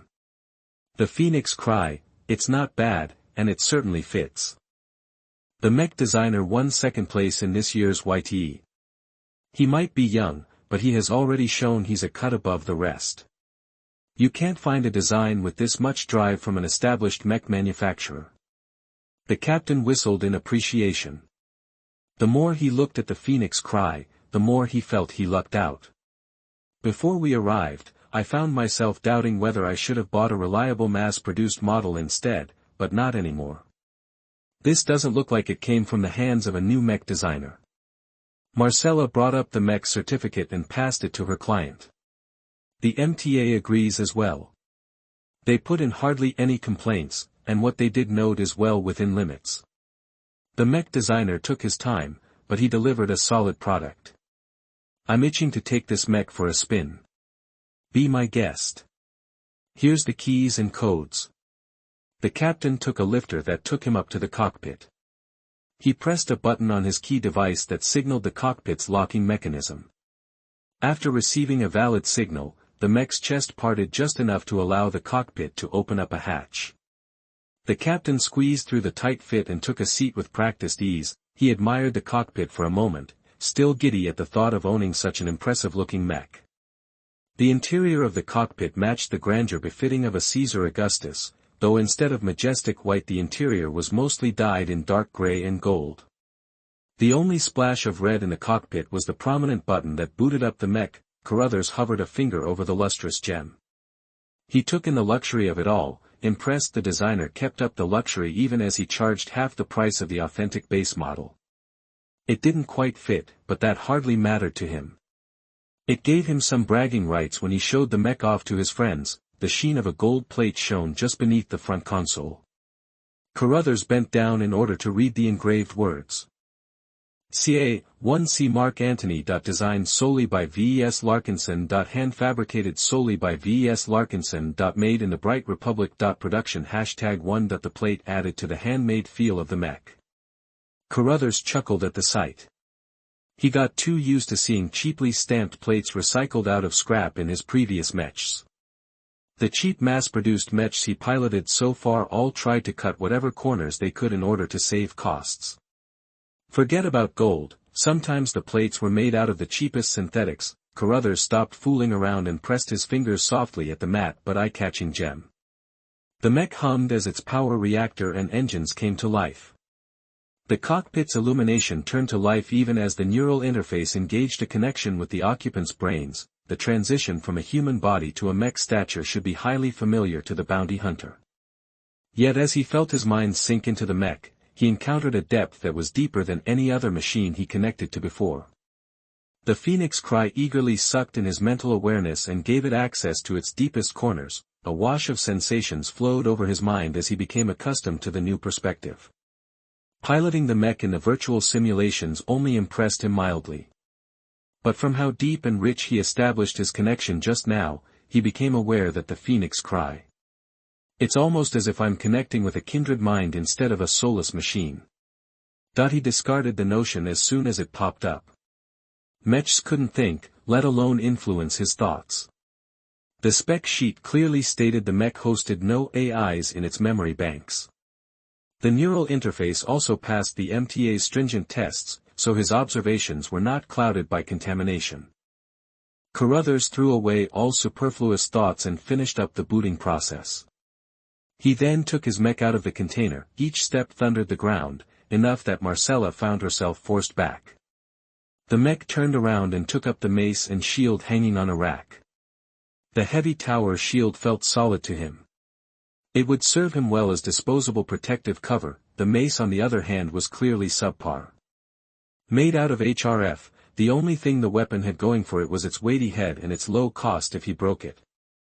Nevertheless, he decided to replace it with one of his spare swords as soon as possible.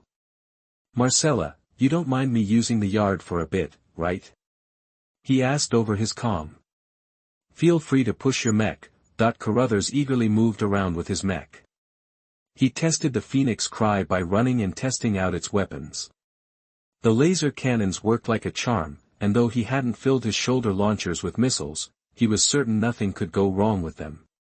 As for the mace, it functioned fine as a blunt force weapon, but since he was going to discard it anyway, he spent most of his time elsewhere. What impressed him the most was the shield. Thick, heavy but incredibly solid and durable, wielding the tower's shield gave him a sense of valor. He could already imagine himself wielding this shield on the battlefield, charging forward to meet the enemy head-on.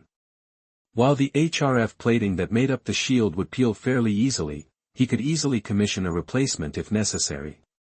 This is a mech made with the wallet in mind. The cost-effectiveness of the Mark Antony made it into one of the cheaper advanced mechs available on the market today. Though the mech's advanced components were decades old, they still performed competitively against the models out today. In any case, the bounty hunting business had a tendency to wreck mechs long before they got too old to remain viable on the battlefield. The bounty hunter exited the cockpit with a lingering desire to hang around longer. Still, he had some paperwork to go through before he could officially take up ownership of the mech. "So how is it? Does it meet your expectations?" Marcella asked him with a smile. "That, and more. The only thing it misses is my coat of arms on its chest. I'm sure you will become the envy of your social circle when you show off your new purchase. We'll see. I'm itching to test this baby out in the field." As both sides noted no problems, they went through with the formalities. After signing a bunch of documents, Captain Carruthers officially owned the first mech produced by a young talent. He certainly knew that more than a couple of people might take interest in the mech's performance. "Let them peek. I'll be sure to bring out the full strength of my Phoenix Cry." Just as Marcella sent out her approval for the money transfer, Ves sat behind his terminal going over his numbers. His comm beeped loudly, interrupting him from filling out his ledger. He looked his comm and it stated that he received a notification from his bank. He stared at the message for a solid minute. His account gained about 19 million bright credits from the latest transfer. I'm rich." Ves burst out as he laughed at the sky. Marcella actually did it. "My mech sold for 28 million credits, he received an advance of 7 million credits when he contracted Marcella to be his broker, which he spent on buying the raw materials to fabricate his internals. As for the armor, Ves used the stockpile gifted to him by the system for completing the 4th tutorial. This allowed him to skip the 11 million credits required to buy all the goods necessary to refine the HRF armor plating. His monetary gain therefore amounted to 19 million bright credits this time. For his subsequent productions, he had to put in 18 million credits to fabricate a new mech, which cut down on his profits. No more freebies from the system this time. In any case, as Ves was already working on his accounting, he inputted his latest earnings and put his balance sheet in order. The mech cost 18 million to produce but sold for 28 million, which amounted to a gross profit of 10 million credits. Marcella skimmed 2 million credits from that figure already, so that left Ves with 19 million credits in cash. The first thing he did was to transfer away 5 million credits to the bank. With only little more than 2 days left for the deadline to pass, Ves finally breathed easier once the enormous pressure from the bank disappeared. As soon as the bank returned a message to him that his obligations for the year had been met, he whooped again, waking Lucky from his nap. "Ha, this is good news, Lucky. We're not going to be kicked out on the streets," Lucky meowed disinterestedly. "I'll also be able to afford shinier minerals for you to snack on." That caught the gem cat's attention. Lucky immediately jumped from the couch and acted cute by rubbing its body against his legs. After a short hug, Ves went back to his financial statement. Unfortunately, not all of the numbers he got resulted in good news. From the 14 million credits that remained, Ves lacked the necessary funds required to produce another Mark Antony independently. He still remained dependent on Marcella's services, specifically her ability to demand a down payment from her buyers to fund the production of their new mechs. I hope she won't have too much trouble with this condition. Furthermore, if Ves wanted to budget his money responsibly, he should reserve some of his cash and put it into his piggy bank for future needs. Considering his looming financial burden, paying back the 350 million credits he owed the bank was a minor priority. His perspectives already changed after his first transaction. Now that he showed off his ability to run a viable business, the bank should be easing off on him as well. The debt his father took on his behalf was not an entirely bad thing for the bank. They earned an easy amount of interest from his business each year, and as long as Ves didn't screw up, the money loaned was put to good use in the bank's perspective, considering that he could earn an average profit of 8 million credits each time Marcella sold his mech. The threat the annual interest payments posed to Ves diminished greatly. The problem essentially changed from an angry elephant into a harmless mouse. He could squash the mouse whenever he wanted, but it was a bit troublesome to do so and required a bit of effort on his part. Rather than waste his time stomping the floor or setting up traps, he could let the mouse scurry around his pantry and steal a bit of his cheese from time to time. What Ves was more concerned about was something that plagued every single business in the tech sector: planned obsolescence. Chapter 47, March of Progress. You are listening at novelfull.audio. The inevitable advance of science and technology render today's machines worthless and turn tomorrow's miracles into everyday goods. One of humanity's better characteristics was the race's insatiable curiosity of the unknown. Nothing better expressed the rise of humanity better than to track its technological advances. From fire and sticks, the race took a scant blink before it mastered more advanced technologies such as agriculture and forging. A few thousand years after that, humanity escaped the limits of their home planet and spread their presence into the greater galaxy. Each time humanity advanced, it was due to a new scientific breakthrough. This dynamic process of introducing new technologies to the market was not an entirely positive experience to everyone.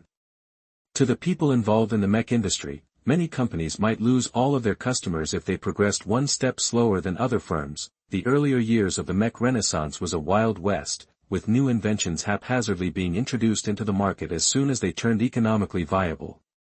This led to bizarre situations where there was once just 9 years in between one generation to the next. All the businesses that invested heavily in designing and fabricating the mechs of the old generation were left with a huge pile of underperforming junk. Those who hadn't yet made the jump got lucky and invested in the new technologies, thereby massively gaining an edge over the producers burdened by old ballast. The financial crash that resulted from the imbalance was the largest since humanity spread out into the stars. So much wealth had been lost that some economists calculated that it set the humans back as much as 30 years. Losses valued in trillions of credits could potentially continue if this chaotic advance was left unchecked. Fortunately for everyone on the supply side of the industry, the MTA's restrictive certification and sales procedures imposed some semblance of order in this process of renewal and destruction.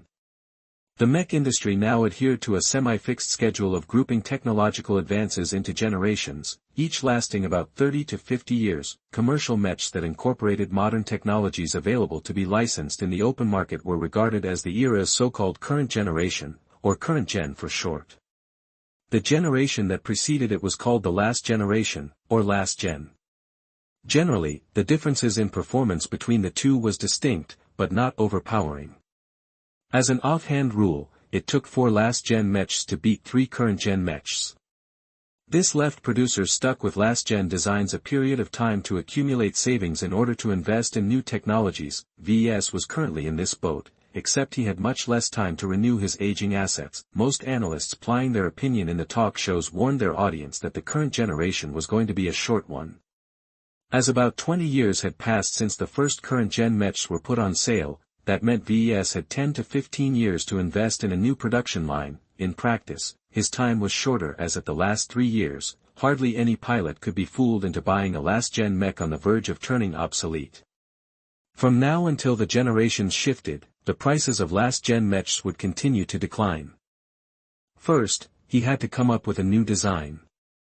If he chose to produce variants, then he'd have to license a decently good base model, and those often cost a fortune to license.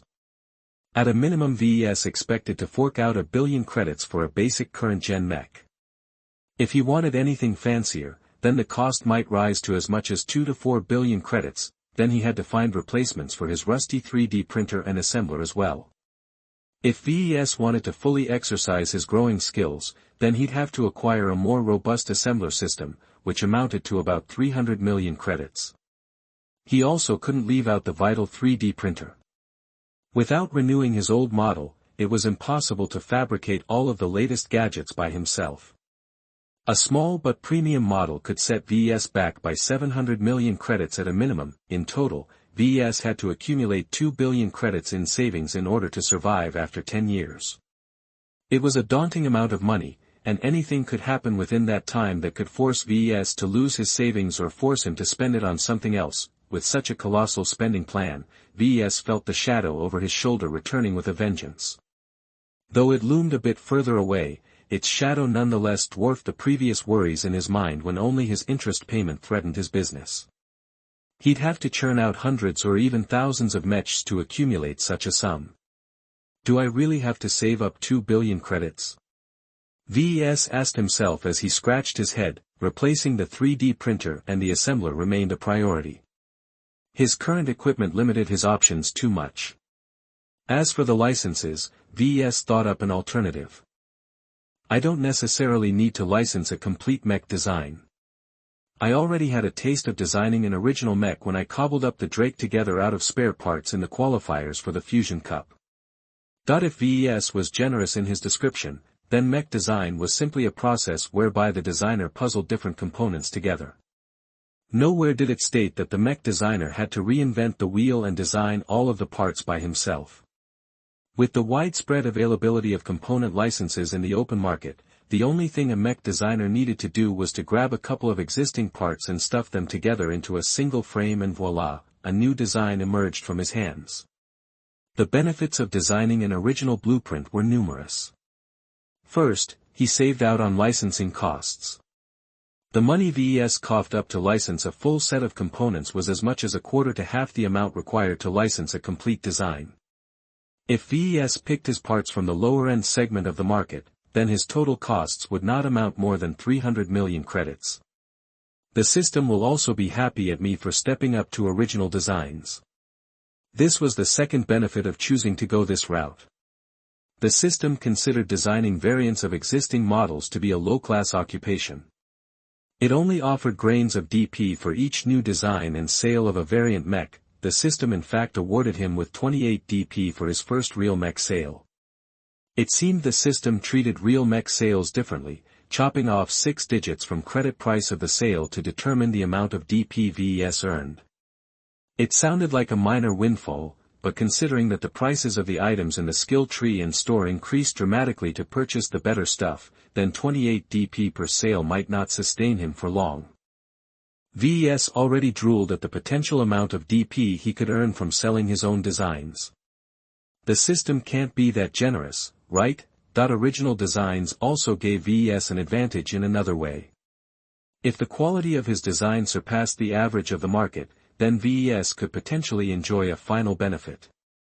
If his mech proved to be a radically popular product, then he could take the opportunity to license out his own design. Needless to say, the amount of money he could potentially earn from such an arrangement was astronomical, and the best thing about it was that he didn't even have to lift a finger. If others produce my design through a license, will the sale of their mech still earn me DP? The system unfortunately kept its mouth shut. This left VES helpless in determining the answer.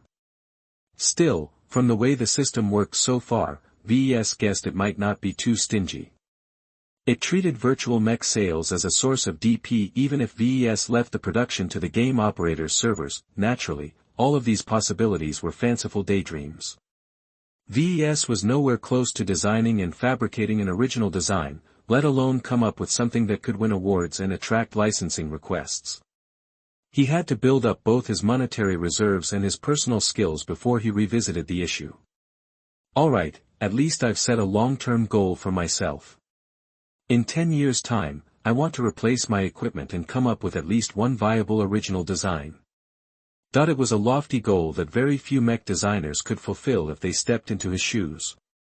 In order to create a viable or popular design, it needed to outperform the basic current-gen models in the market while possessing a unique feature that VES could tout as its main selling point.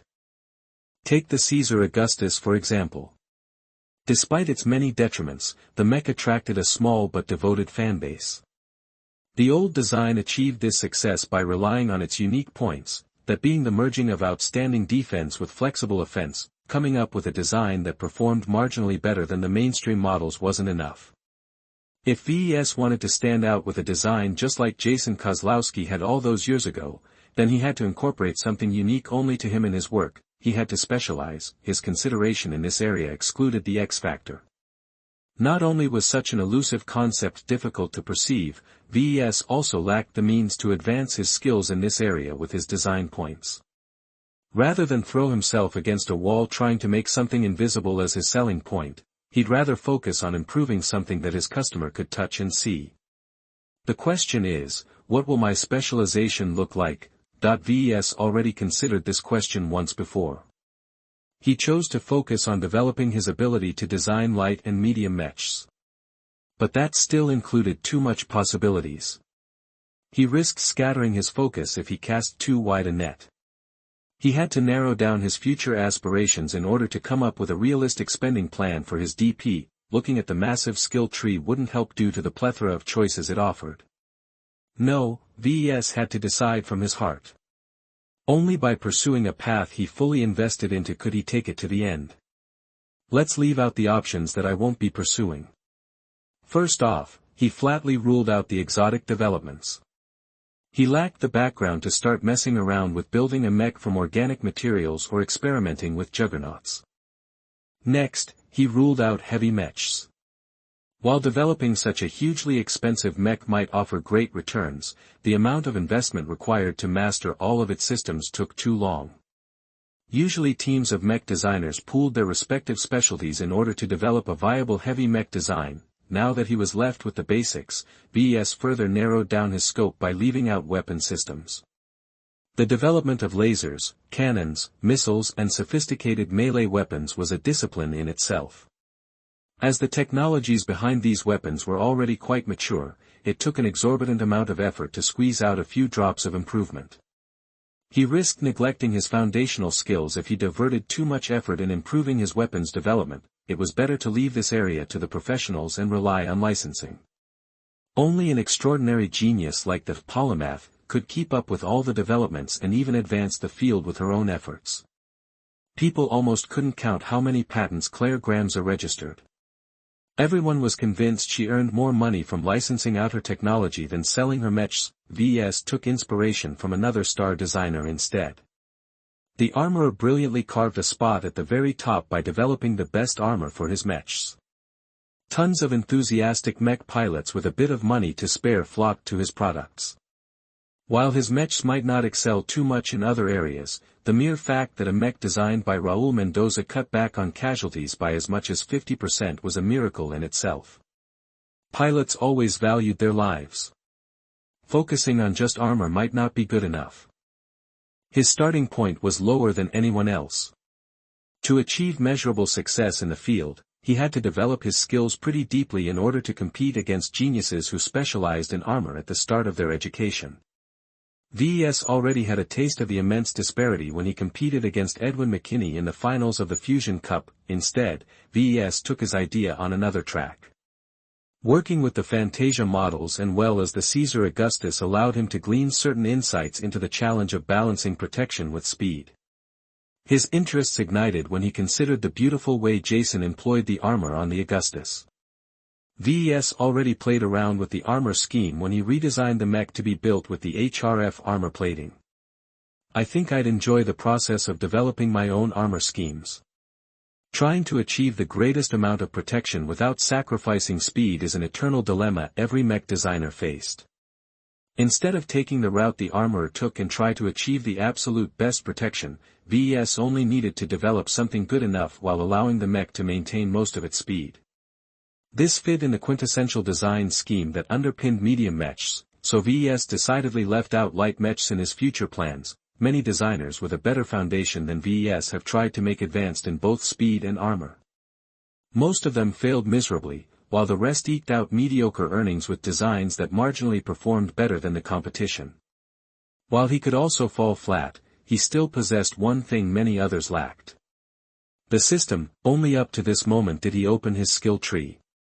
He first glanced at the skills involved with developing medium armor. It was a broad and intricate tree that offered paths that specialized in either weight reduction or maximum protection, along with many other choices such as signals absorption and self-repair alloys. Ves was spoiled for choice. It will scatter my focus a bit if I want to walk down multiple branches of this tree, but the benefits will be remarkable once I build up my basic competencies in my specialization. The first step in his plan started with producing a more faithful rendition of Caesar Augustus. The Mark Antony might be a good mech for its price, it nonetheless bastardized the original intentions of the mech.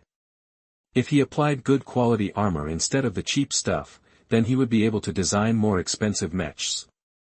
I'll be able to charge a much higher price with my premium designs.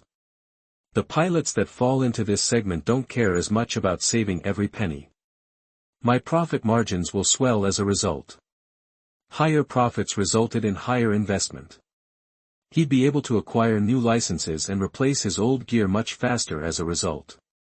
Ves needed to work briskly in order to stay ahead of the transition into the next generation of mechs. Ves already formed a bold medium-term plan to make this dream into a reality. He could invest in a dedicated armor fabrication machine. While the 3D printer was an incredibly advanced piece of technology, it remained a product born out of compromises. It had to focus its capabilities on producing uniform slabs of armor plating as well as tiny, delicate parts. By acquiring a machine dedicated solely in producing armor, Ves could achieve much better results with much less effort. At a conservative estimate, such a machine could cost 600 million credits, but that could be halved as the next generation loomed closer. As such specialized machines were usually capable enough to produce most next-gen armor, Ves did not have to worry too much about acquiring something obsolete. With a modern armor fabricator, I can modernize the Caesar Augustus and earn some time and money for my next steps. The complexity of his 10-year plan grew deeper. Though diverting his attention into acquiring an armor fabricator might seem like a needless distraction, as long as it improved his earning potential within the next couple of years, then it could pay off very soon. After formulating his future direction, Ves quickly finished his financial report. Of the 14 million credits that remained of his profit, he reserved about 80% towards his taxes and the piggy bank. That left him with about 2.8 million credits in readily available cash for him to spend on whatever he liked. Any future earnings would of course be less extravagant. With an average profit of 8 million credits per sale, he'd have to reserve 6.4 million credits off that sum, leaving him with only 1.6 million credits as play money. While that might sound like an incredible amount of wealth to a commoner, a mech designer always had more things to spend his money on. The cost of virtual licenses in Iron Spirit ran up pretty fast as the star rating increased. Furthermore, Ves also had to keep his workshop's safety in mind. The security measures in place paled in comparison to what real manufacturers boasted. He'd cry until his eyes ran dry if some hooligan crashed his mech into his workshop one day. Ves also considered doing something unimaginable to him when he was still burdened by his debt. He wanted to hire an employee. Specifically, he wanted to employ a full-time fabricator that supplied the mechs to Marcella. But if I do so, how will I hide the system from my new hire? Chapter 48, 2-Star Designs. You are listening at novelfull.audio. Ves considered hiring a fabricator in order to ease the pressure on his time. If he wanted to advance his skills, he had to keep pumping out designs. If he wanted to earn lots of money, then he had to fabricate lots of mechs for Marcella to sell. He lacked the time to invest in both activities if his sales volume grew to more than 3 mechs a month. The only problem with hiring someone was that keeping the system secret might be difficult. As much as the system appeared harmless, it was actually a miraculous invention that straight up defied the laws of reality as Ves knew it. Such a precious treasure attracted covetous intentions, many of whom had the power to squash him like a bug. Letting the system's existence leak to anyone else was just asking for trouble. Another problem which concerned Ves was that hiring someone else to do his fabrication would lead to substandard products. A full-time fabricator might be a wizard when it came to working with the 3D printer and assembler, but if he was ignorant of the X factor, then the mechs he made would be devoid of life. Selling cheap products under his name only dragged him down just when he wanted to build up his brand. As Ves couldn't figure out the solution to this dilemma, he called up Marcella. "Hey Ves, I'm kind of busy right now, so keep it short.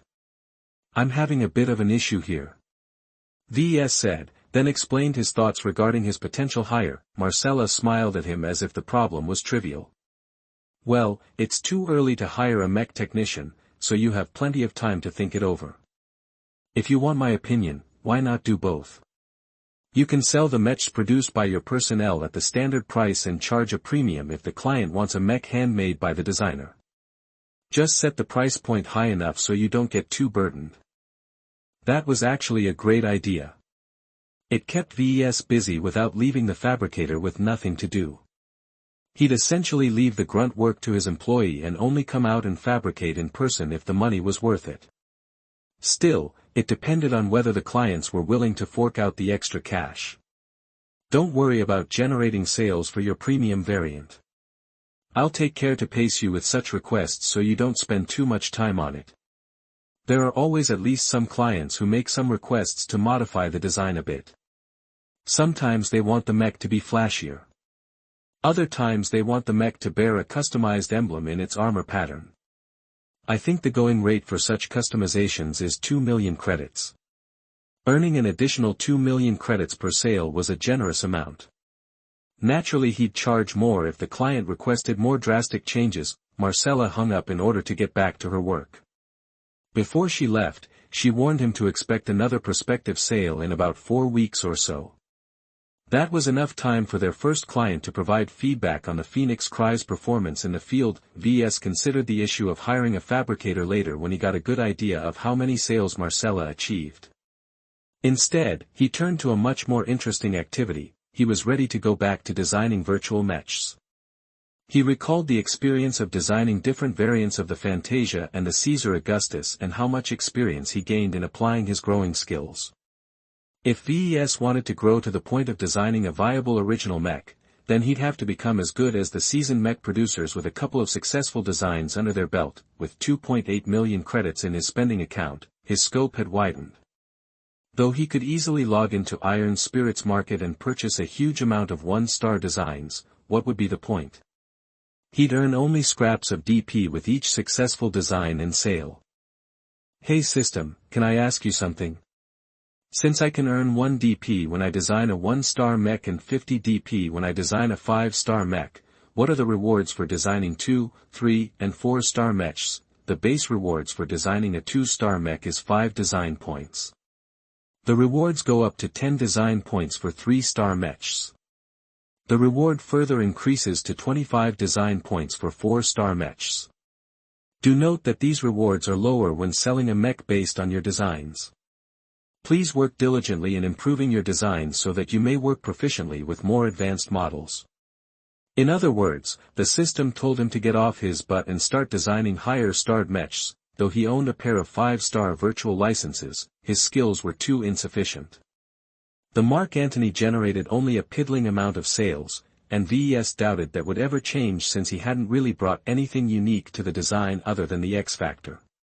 And even that last feature got diminished when Ves relied on the game's server to produce new copies of his mechs. I shouldn't bite off more than I can chew. Obsessing over the Caesar Augustus will just warp me into Kozlowski's design philosophy.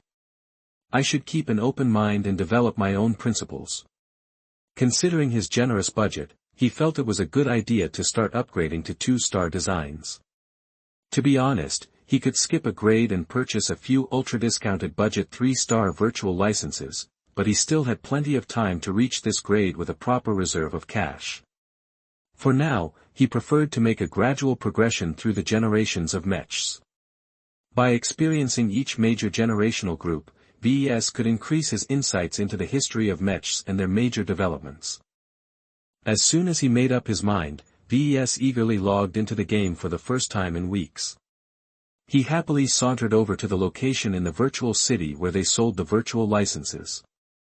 As he stepped inside a shop featuring endless 2-star licenses of any kind, Ves felt as if he stepped into a candy store. The 2-star mechs represented the age where the most viable ideas from the previous generations got refined. The simple division of light, medium and heavy mechs solidified, and the designers of the time started to incorporate components that only worked in their weight class. For example, a laser rifle meant to be wielded by a heavy mech would burden a light mech excessively as both its weight and power draw were too much to handle. Since I'm only going to work on medium mechs from now on, I can filter out all the outer crap. The projection of mechs and components on sale lost much of its clutter. That's better. The crowded view thinned out again when he removed the variants. He wasn't going to produce a variant of a variant, that was just stupid. Ves started to browse the mech designs first. If he wanted to design a new variant, then the choice of the base model was of utmost importance. The previous times, he got handed out a model from the system. This was the first time he actually had a choice in determining his future direction. He considered getting his hands on an animal-shaped mechs. The bird and mammal-shaped mechs that started to feature in the 2-star generations incorporated design philosophies that largely extended to today. If he wanted to branch out his mech range to something other than bipedal mechs, then right now was the perfect opportunity to do so. Animal mechs are much less popular than their humanoid counterparts. While I don't face as much competition, my clientele also won't be as diverse. Going by the potential sales he could generate, then Ves was not optimistic in excelling at designing animal mechs. The mech designers who worked with such abnormal mechs usually put their whole careers into optimizing such designs. As someone who only intended to dabble with the unusual designs, he could never make a living out of it by half-assing his efforts. Thus, Ves filtered out anything other than humanoid mechs, leaving him with plenty of choices but without any distractions. What would be the best mech to work on first? That if he wanted to work on balancing armor and speed, it was best to start with an extreme. Mechs that already featured a pretty good compromise between the two were hard to improve and easy to screw up. He'd rather get his hands on a medium mech that was fast but lightly armored or a mech that was well armored but slow. Since I already worked on the Caesar Augustus, I already have some experience working with heavier mechs. Ves removed the mechs above a certain tonnage from his display.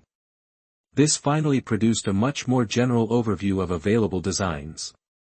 He guessed that he had a couple of hundred mechs to choose from, which was daunting but not too overwhelming. The choice of mechs didn't matter except for price.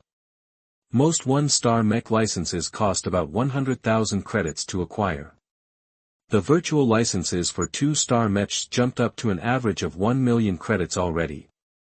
And the 3-star mech licenses could only be acquired if you were prepared to cough up at least 5 million credits. The prices the game demanded for its virtual licenses reflected the actual value of acquiring them. If a mech designer possessed some talent, he could earn back the money from his designs. The low amount of upfront investment was ideal for impoverished mech designers to earn a decent living with their skills. As someone who already owned his own workshop and sold an actual mech, Ves wasn't in it for the money. While the extra income might be nice, he was more interested in earning DP. By pricing his designs low, he could ensure a higher volume of sales compared to those who relied on their designs to earn a living. Why bother trying to milk some credits in-game when I can earn a couple of millions with each mech I sell? Discounting mechs worked best when the base price of the model was high. Ves cut out the economy and mainstream models and was left with only the premium mech designs. The prices of these mechs were all fairly high, which made them less popular to the older teenagers and untrained potentates who muddled in the 2-star range. After browsing through the 50 or so models that were left, Ves stopped narrowing his criteria and instead just looked at the images scrolling past his eyes. His attention caught a glimpse of a reflection. He zoomed in on the mech. A shiny chrome mech came into view. The Globelstar Corporation's Octagon O225C. Its reflective surface caught the eye, but not in a good way. Such a metallic surface offered no additional protection against any damage types and only influenced enemies to target the mechs first. Perhaps aware of this tendency, the original designer of the mech focused on making the mech as agile as possible. Though he cut down on a lot of armor near the joints and other weak points, it made the mech exceptionally limber and could even perform some acrobatic stunts pilots would never even dare on a regular medium mech. Interesting. It's going to be fairly tough to upgrade this mech's armor without negatively influencing its range of motion. The challenge of designing an improved variant of this base model intrigued Ves. While he always focused a bit on speed in his other models, he applied it mainly on movement speed. How fast a mech could get from point A to point B. Agility was a different concept entirely. It involved combining wide range of motion with fast-moving limb reactions to turn a mech into a dodging champion. Thinly armored simian mechs often specialized in these kinds of designs. The hunched-over posture and their strengthened arms afforded these ape-like mechs exceptional stability even when they jumped and crawled around forests and complex urban environments. As for agility-focused humanoid mechs, they relied on sophisticated internals instead of mechanical design in order to stay upright. The Octagon featured the most advanced gyroscope of its generation to maintain its balance even as it dodged left and right. That was the main reason the mech got such a high price tag. As for its other specs, the mech performed fairly average. Its speed was respectable, but not as good as dedicated sprinters. The armor was nothing to get excited for, but it did the job except when it came to the joints. The Octagon came with a standard loadout of 2 heated knives and a spear that could also be thrown in an emergency. Most pilots who bought this mech also added in a pistol or a submachine gun in order to turn the mech into a good close-ranged skirmisher. All in all, the Octagon possessed plenty of character. Ves liked whoever designed this mech, as he was not afraid to break some rules in order to achieve a unique result. He added the virtual license of this mech to his shopping cart. That's 650,000 credits down the rain. Now I should add some components to complement this design. The shiny chrome job defined this base model. While it did not entirely fit with modern aesthetics, Ves preferred to keep its shiny exterior. That didn't mean his choice of replacement armor was restricted. He merely had to add an extra step to his production process by painting his mechs with a reflective coating. His choice of armor had to meet certain criteria. First, it had to offer more protection at the same amount of weight. Second, it should be effective without stacking too many layers. Some armor systems only worked properly if they surpassed a minimum amount of thickness. The Octagon's main feature was its agility, and putting on too much weight negated that advantage. His search turned up some intriguing results. First up was the Grayson Incorporated Flexiplate Alpha Mark III. He found one experimental armor composite that featured a certain amount of flexibility in its plating. It was as bendable as a thick piece of rubber and excelled in absorbing shocks from kinetic impacts. It sounded perfect for developing better armor around vulnerable joints, and was in fact often employed in such a manner. To complement the other portions of armor, he looked up the Grayson Incorporated Squareplate Mark I, a modular armor system of the same company. These types of armors were often employed on lighter mechs, but the system he looked at was specifically designed for medium mechs. It was a pain to mold such an armor system on a mech due to the demands it imposed on the positioning of its plating. However, it gave a significant advantage to a mech if well designed. Conventional armor plating used form-fitting plates to cover up a mech's internal frame. If implemented well, they offered close to the maximum theoretical amount of protection to that section for its weight and thickness. However, if a piece of plating suffered damage, it may still be adhered to the mech while turning out to be functionally useless. If a mech suffered moderate damage throughout its entire frame, such deadweight only slowed the mech down while leaving its internals vulnerable. Modular armor systems aimed to counteract this situation by designing their plating around uniform shapes of squares or hexagons.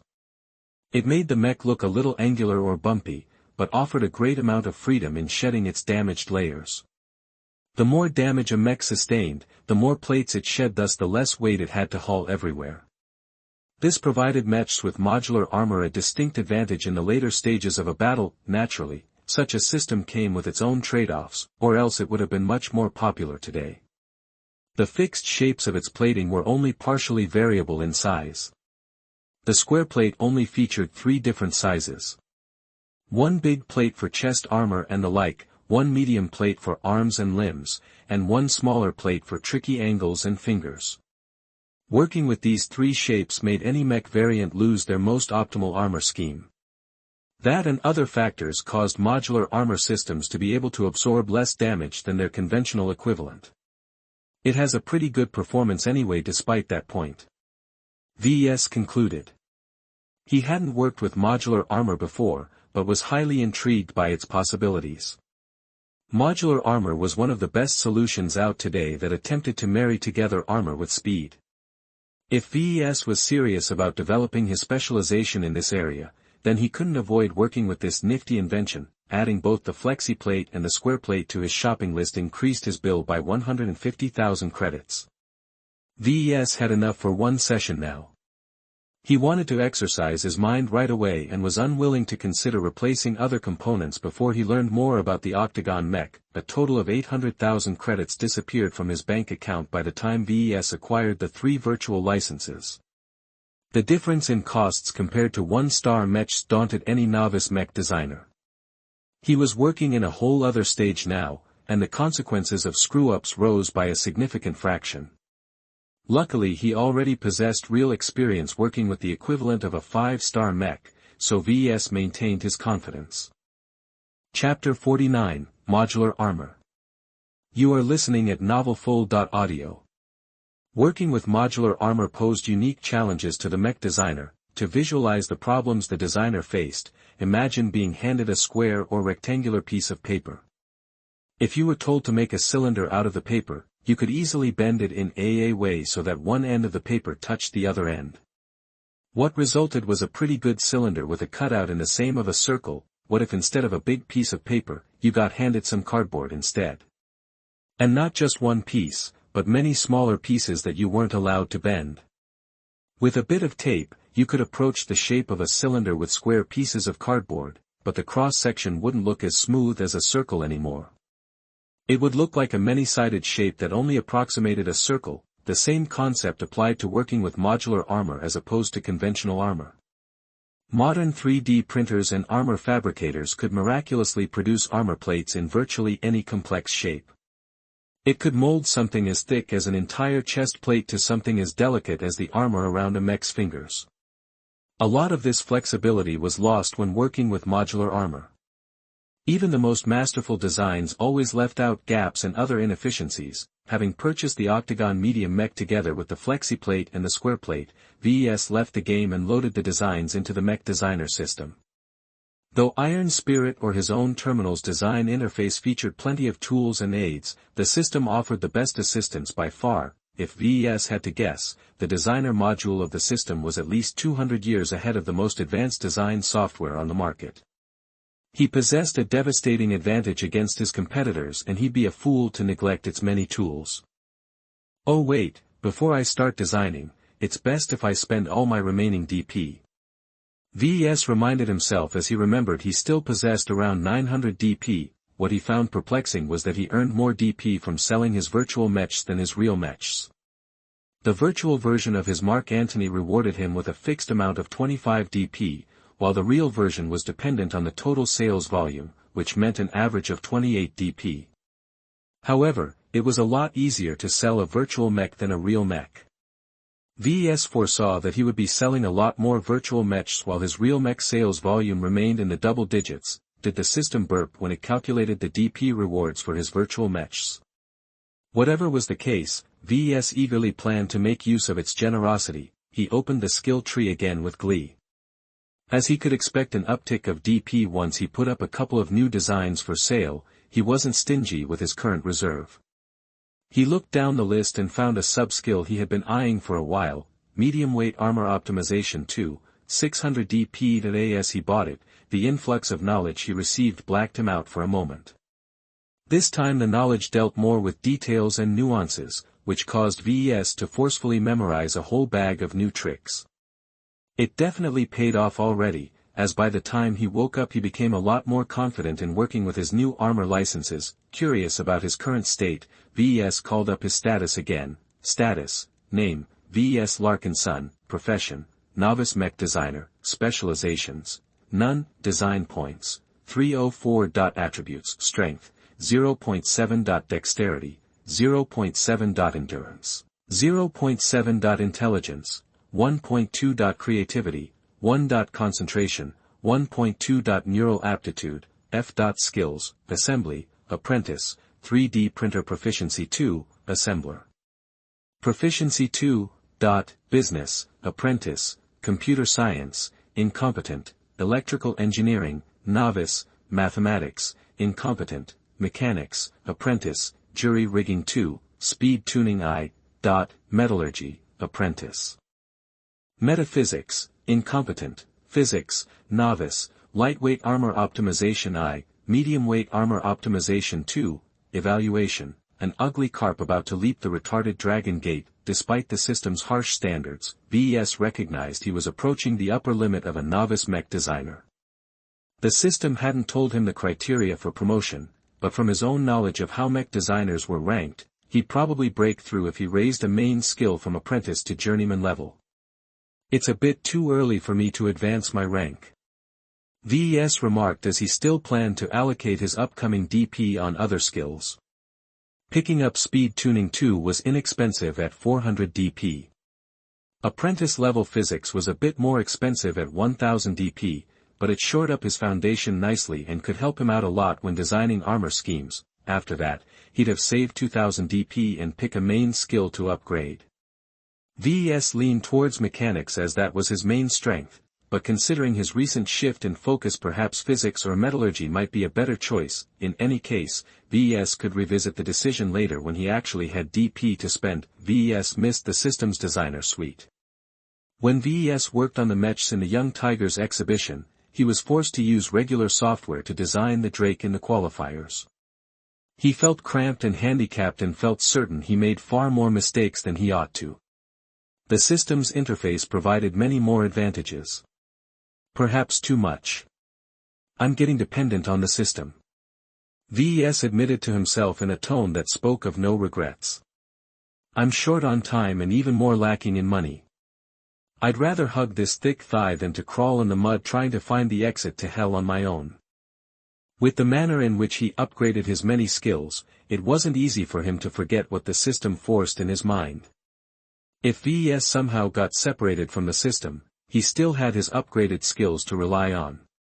He'd get the hang of designing mechs without the extra aids. In any case, Ves shoved away all distractions and focused on his upcoming design.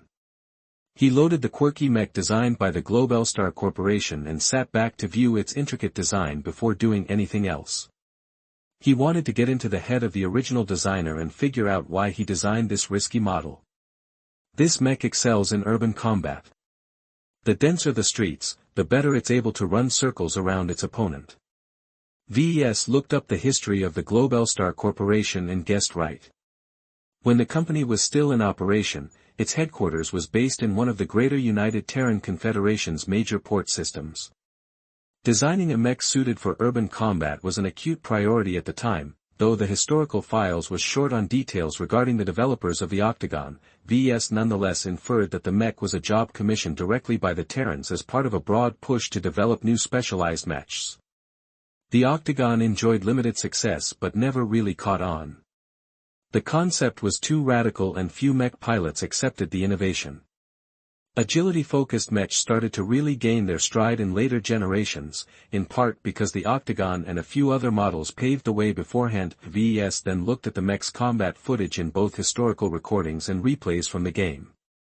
The pilots in the historical recordings piloted the mech conservatively, making calculated risks only after they meticulously positioned themselves. As for the players who chose this particular 2-star mech to enter the arena, they behaved much more aggressively, leveraging their superior mobility to actively seek out enemies to hunt as long as the map featured complex environmental obstacles. The Octagon is a hunter. He concluded after several hours of spectating, the mech fared better when being jumped on than others, but it excelled when it took the initiative. Pilots who cared about their lives behaved like ambush predators, while pilots who had nothing to lose acted as pursuit predators. The pilots could switch between the two whenever the situation called for a change. As a pioneering urban combat mech, the Octagon distinguished itself in several ways. Besides its amazing agility and flexibility, it possessed outstanding endurance. Urban combat was grueling, and could drag on for weeks if the commanders in the field avoided collateral damage. The mech cleverly incorporated a bevy of fuel-type energy cells on its back that fed the mech's robust power reactor that in turn spun the over-engineered engines. These engines provided plenty of power to the Octagon's limbs with minimal latency. That meant that the usual sluggishness and delays inherent in any other mech movements were minimized to the point of being non-existent. At the time, that was fairly impressive and not that easy to achieve. However, the experimental engine was also sensitive to shock damage, which made the mech easy to disable if it endured excessive force in its waist area. That should be the main reason why this mech hadn't caught on. It kind of negates the point of making a mech for urban combat if it can't last the whole campaign. The other major downside to the Octagon was that its carrying capacity was light and limited. Balance and weight issues limited the mech from wielding most two-handed weapons. Even a shield affected the mech in a dramatic fashion. This forced the mech to choose from one-handed weapons like knives, pistols, and submachine guns. Laser rifles might provide a viable alternative if it wasn't for one thing. Though certain laser rifle models kept down their weight, the energy these rifles guzzled in a short amount of time surpassed the Octagon's power reactor's output. This highlighted the disadvantage of incorporating fuel-injected power reactors. They provided a lot more energy over a longer period, but were incapable of generating high amounts of power at a snapshot. The Octagon's weapon loadout is already pretty thin. I have to be careful not to pile on too much weight. With the information at hand, Ves developed a pretty good picture of the Octagon. Now was the point where he came up with his own vision of the mech. Ves pictured a ruined city. Smoke rose from the tallest wrecks while fires burned from the hulks of fallen mechs.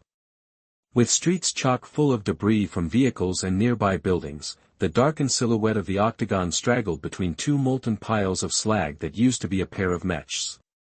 It scrambled behind a pile of garbage and waited for its pursuers to arrive. A light skirmisher passed by the Octagon's hiding spot, oblivious of the dangers nearby in its haste. The Octagon jumped forward and thrust its spear at the unprotected back of the skirmisher.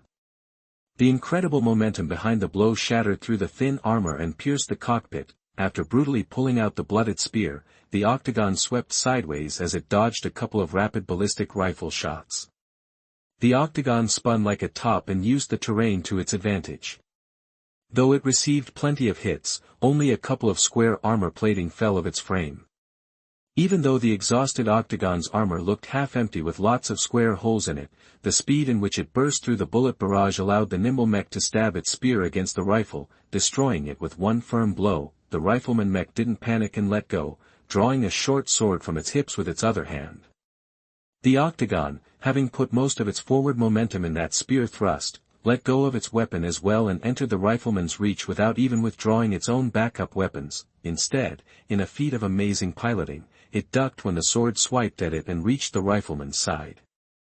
With the flank wide open, the rifleman could only allow the Octagon to kick to the side, dealing critical damage to its knee joint. The loss of balance that resulted from the blow left it unable to leverage its sword. This gave the Octagon enough time to retrieve a heated knife who stabbed it in the back. The two mechs fell, both pilots downed within a minute.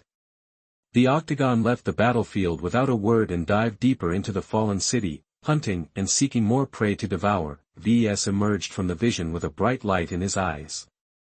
With the information he gathered so far, he envisioned an idea how to shape his own variant. His first spin on the Octagon would be an overall enhancement of the base model. He wanted to retain the savage nature of the Octagon and preserve its hunting instincts. While the mech excellent in energy efficiency, its armor could not keep up. Therefore VES needed to redesign the Octagon's armor scheme and somehow make a comprehensive improvement while not impacting the mech's speed and agility too much. VES stripped the Octagon's standard armor and started from scratch. The mech's internals looked skinny and lighter than a normal medium mech. It bordered the weight class of a light mech.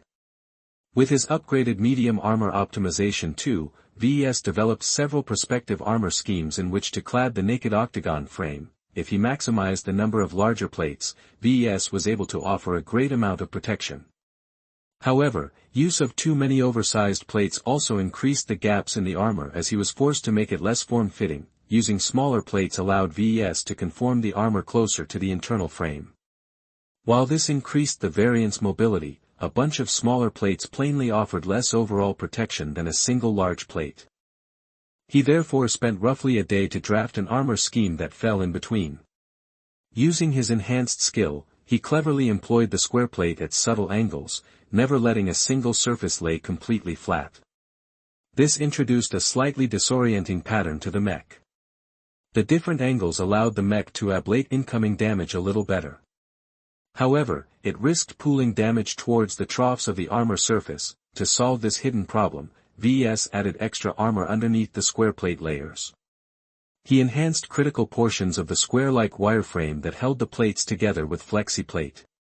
The bendable armor could be formed in such a way to squeeze between any contours, making it trivially easy to design airtight fits that added a layer of protection between the top armor and the internals.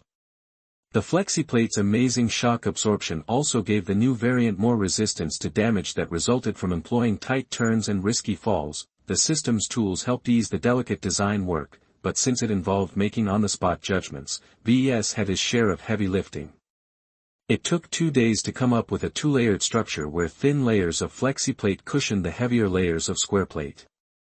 It took longer than he thought due to the added challenge in maintaining a single vision for his new variant. Without enhancing his concentration and endurance, it remained a chore for him to keep his intent sharp.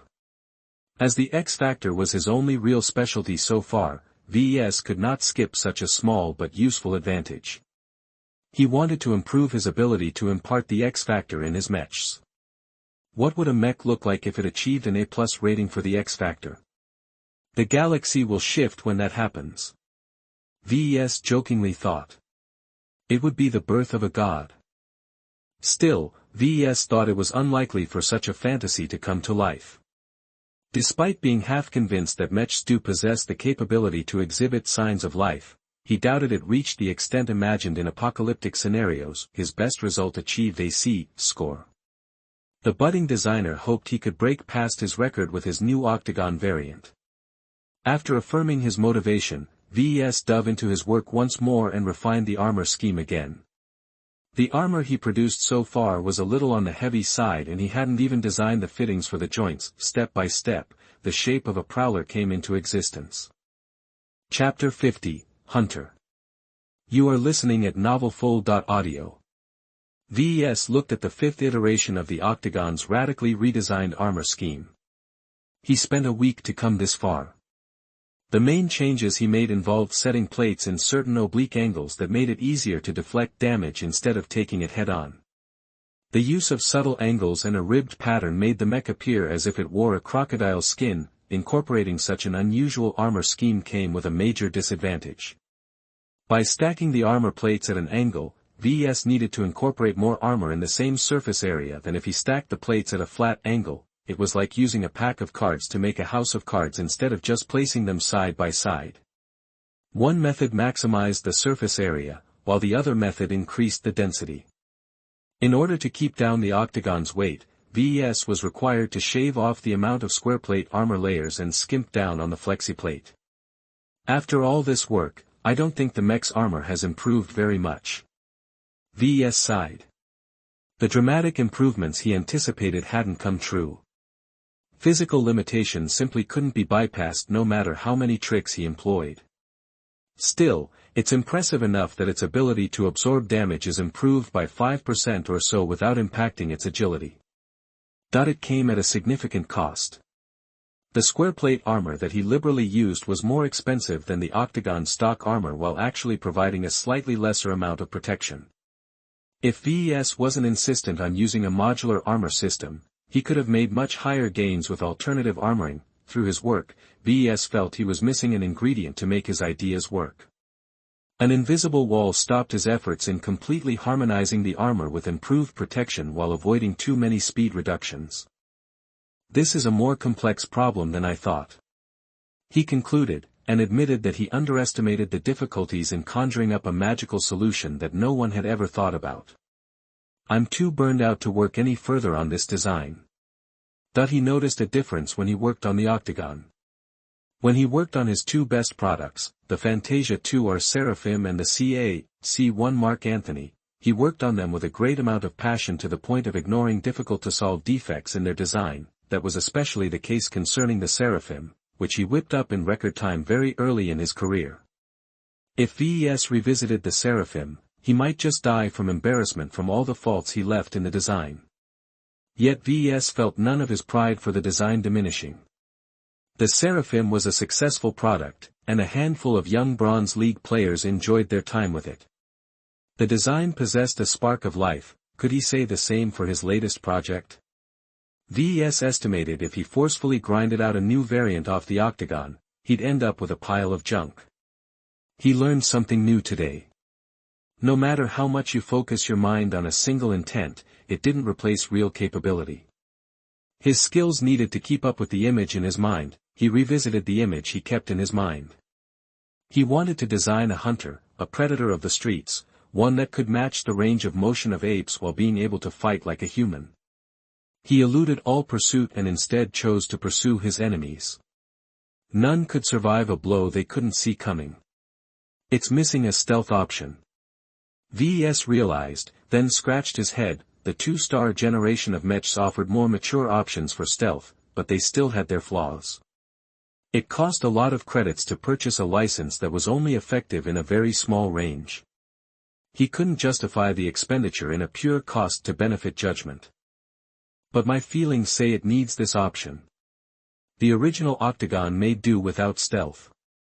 In highly urbanized environments, metal was everywhere, from the structures to the vehicles and even the pipes running underneath the streets. All these obstacles severely hindered certain sensors but not all of them. If an Octagon managed its heat and footsteps well, it could sneak up behind its prey or let them pass its hiding spot without detection. It's too slow though. VES noticed the hole in such a tactic. There's no way the Octagon can jump on an alert opponent. In real-life situations, mech pilots never knew how many opponents were on the battlefield. That wasn't the case with arena-style matches, as the game always gave a team an equal amount of opponents. With such information in hand, the pilots would never let their guard down if they haven't killed the expected number of adversaries. There's no way I am getting out of this without buying a stealth module. VES let out a resigned sigh and followed his instincts. It kept nagging at him to plug this hole. He exited the designer and turned to his desk terminal. He booted up Iron Spirit and visited the two-star section of the market. He skipped all of the other goodies in his sight and focused solely on the stealth components. When it came to hiding mechs from the senses of others, the market offered many options. None of them were perfect but all of them cost a fortune. The particle ejector was the cheapest option. It worked by throwing a bunch of specialized particles in the air and let it spread wide and other to overwhelm his opponents with false readings. Specialized anchoring incorporated in the minute particles allowed them to hover in the air for an extended amount of time. The problem with such an approach was that it did not distinguish between friend or foe. You were likely to blind yourself and your allies if you pumped a lot of junk in the air. It also pretty much announced to the enemy that you lurked nearby and wished to come close and jump at them. Furthermore, the particles followed the wind and could be blown away easily in certain situations despite their anchoring. Another option involved employing active sensor countermeasures such as ECM. They came in many flavors and sometimes could do a lot of things at once. They could pump out noise that disabled certain long-ranged sensors. They could project a fake mech a distance away, or they could produce many identical mechs in a small area to make it seem a single mech came in a big group. VES wasn't entirely unfamiliar with ECM systems. He used such a thing before in the Seraphim and the Phantasm, and it supplemented the evasion of those mechs. It could benefit the Octagon as well, as this model relied heavily on evasion when under fire. ECM came with its own downsides though. The more powerful modules slurped plenty of energy, could not fool all types of sensors, and the act of turning it on full blast already radiated signals that could alert an unsuspecting opponent. It also couldn't fool exotic sensors such as those that measured ground vibration. Lastly, the enemy pilot could simply cease relying on his machine and used his human senses to observe the battlefield. The last type of stealth measure was the use of specialized coating or armor. By cladding the mech with an outer layer that suppressed signals from bouncing back to the opponent's sensors, it could quietly sneak around without getting detected by the enemy. However, same as the other options, such a trick was unable to suppress other signals such as sound and vibration. Opting for stealth coating or armor also meant missing out on more damage-resistant options. For example, a popular add-on mech pilots like to buy was a special reflective coating that slightly negated incoming damage from lasers. The three options of chaff, ECM, and stealth coating represented the limited progress of stealth technology at the time. More sophisticated solutions started to pop up in the following decades, but VES had no access to them due to their higher star ratings. The Octagon isn't a saboteur, even though it can work as one. There was an important distinction in role. Saboteurs generally avoided seeking out conflicts and operated mainly behind enemy lines to attack critical infrastructure nodes. The Octagon on the other hand specialized in pure combat in dense, complex environments. What it needed was an aid to help it kill its enemies better, not a way to elude detection entirely. Seems like the particle ejector is the most appropriate out of the bunch.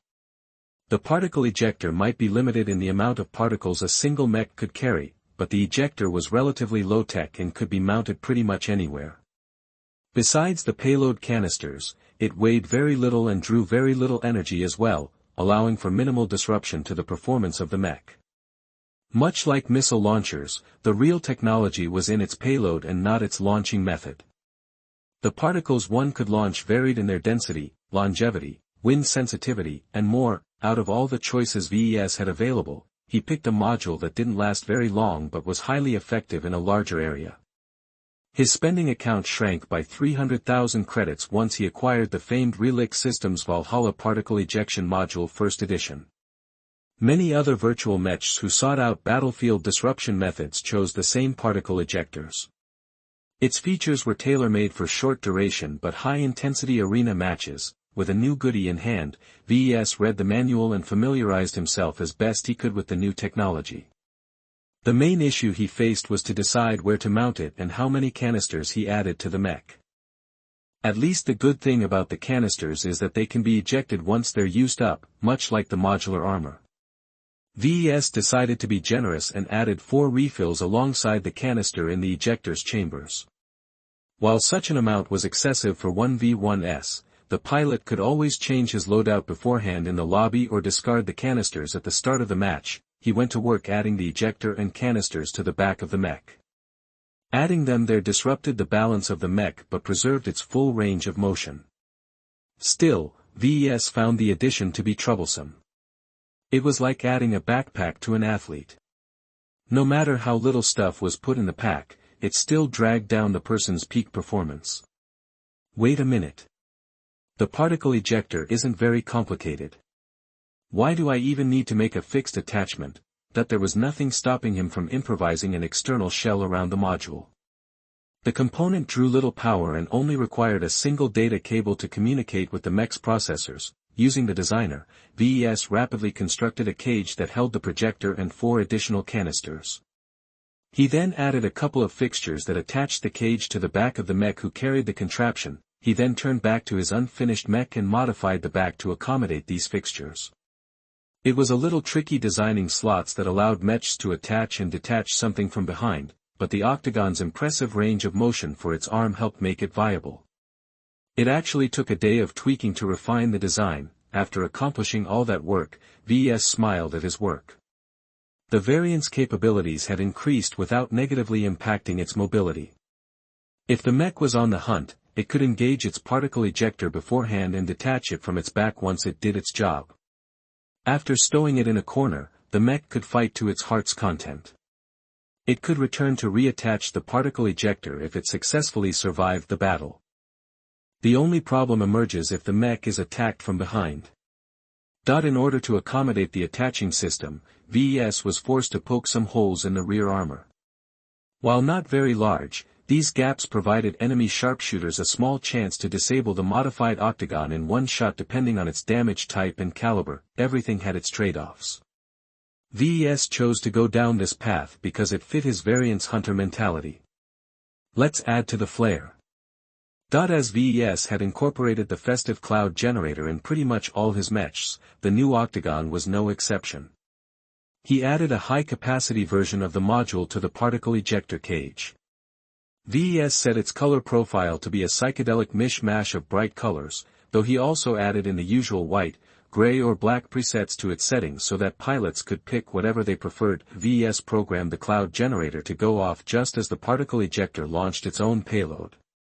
The colorful mist and the disruptive particles would then mix together and drown the local area with both sensor-dampening particles and disorienting rainbow mist. Naturally, mechs possessed alternative sensor modes to make the latter useless, but it was a nice psychological trick to force enemies to switch anyway.